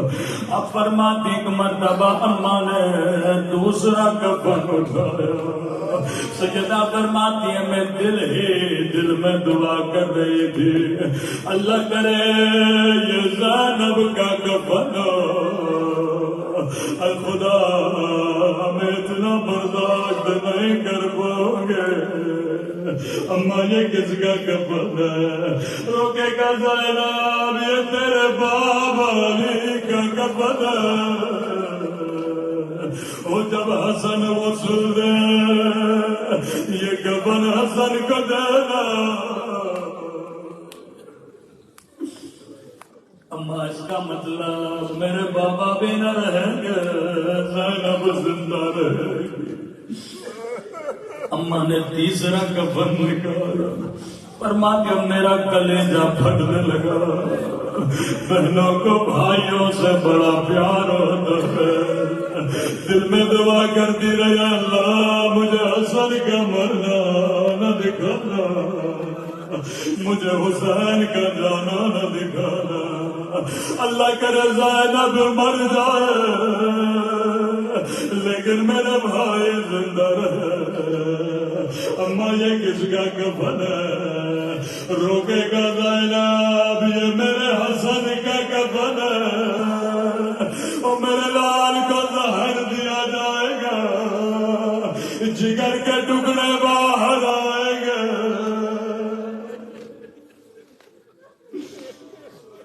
تیسرا کفن لیا، اب جو گٹھڑی میں دیکھا آخری کفن باقی تھا، سیدہ فرماتی ہے میں دعا کرتی رہی اللہ کرے یہ میرے حسین کا کفن نہ، اے خدا زینب مر جائے پر میرا حسین زندہ رہے۔ میں نے کہا ماں یہ کس کا کفن ہے، روکے کہنے لگی زینب یہ بھی میرے حسن کا کفن ہے۔ اور میرے لال کے جنازے پہ تیر چلائے جائیں گے، اپنے ہاتھوں سے تیرا کو نکالنا۔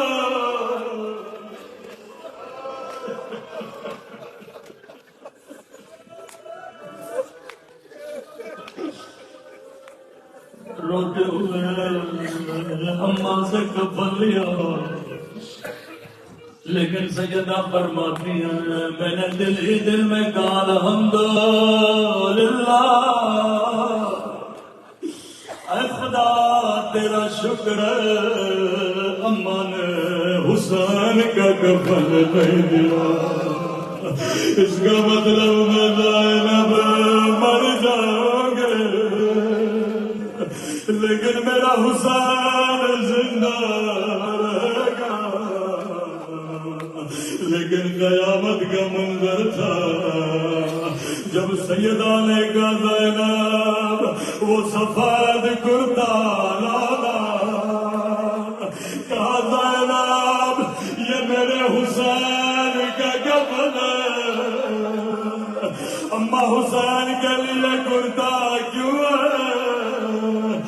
زینب کربلا کربلا 3 دن کا پیاسا، بدن پہ گھوڑے دوڑائے جائیں گے۔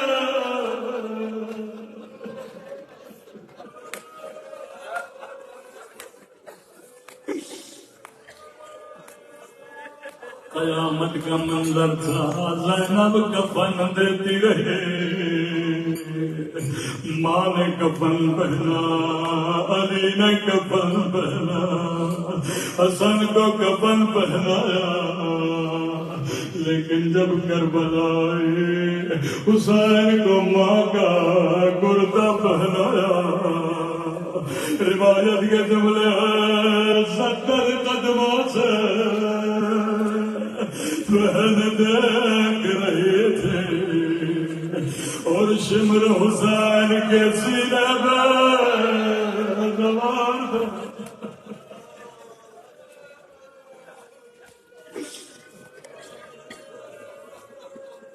جب یہ مظلومہ بی بی کربلا کے بعد واپس مدینے پہنچی، کہا سجاد میں نانا کے روزے پہ جانا چاہتی ہوں۔ روزے کو خالی کرایا گیا، جیسے نانا کے روزے میں گئی، روزے کے دروازوں کو بند کیا، اپنے سر سے چادر اتارے، کلائیوں سے کپڑا ہٹایا، روکے گا نانا مجھے پہچانو میں تیری زینب، او نانا بڑی دور سے آئی ہو، پوچھو گے نہیں زینب کیا لائی ہو؟ نانا تیری امت نے مجھے تالیاں مارے، نانا میری چادر چھینے، نانا میرا حسین مارا گیا، نانا میرا اکبر مارا گیا۔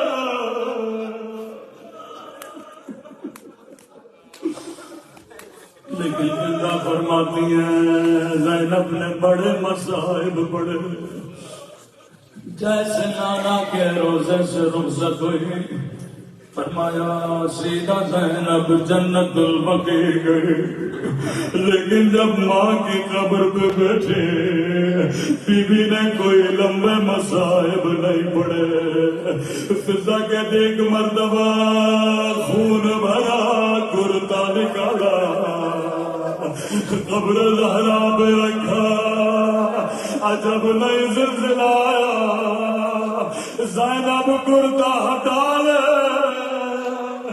رو کے کہنے لگی اماں تجھ سے کرتا برداشت نہیں ہوا، لیکن میں نے 70 قدموں سے شمر کو سینے پہ سوار دیکھا، اماں خنجر چلاتا رہا، فریادیں کرتی رہی نہ چلا، اماں زہرا نے چکیا بید بید کے پالا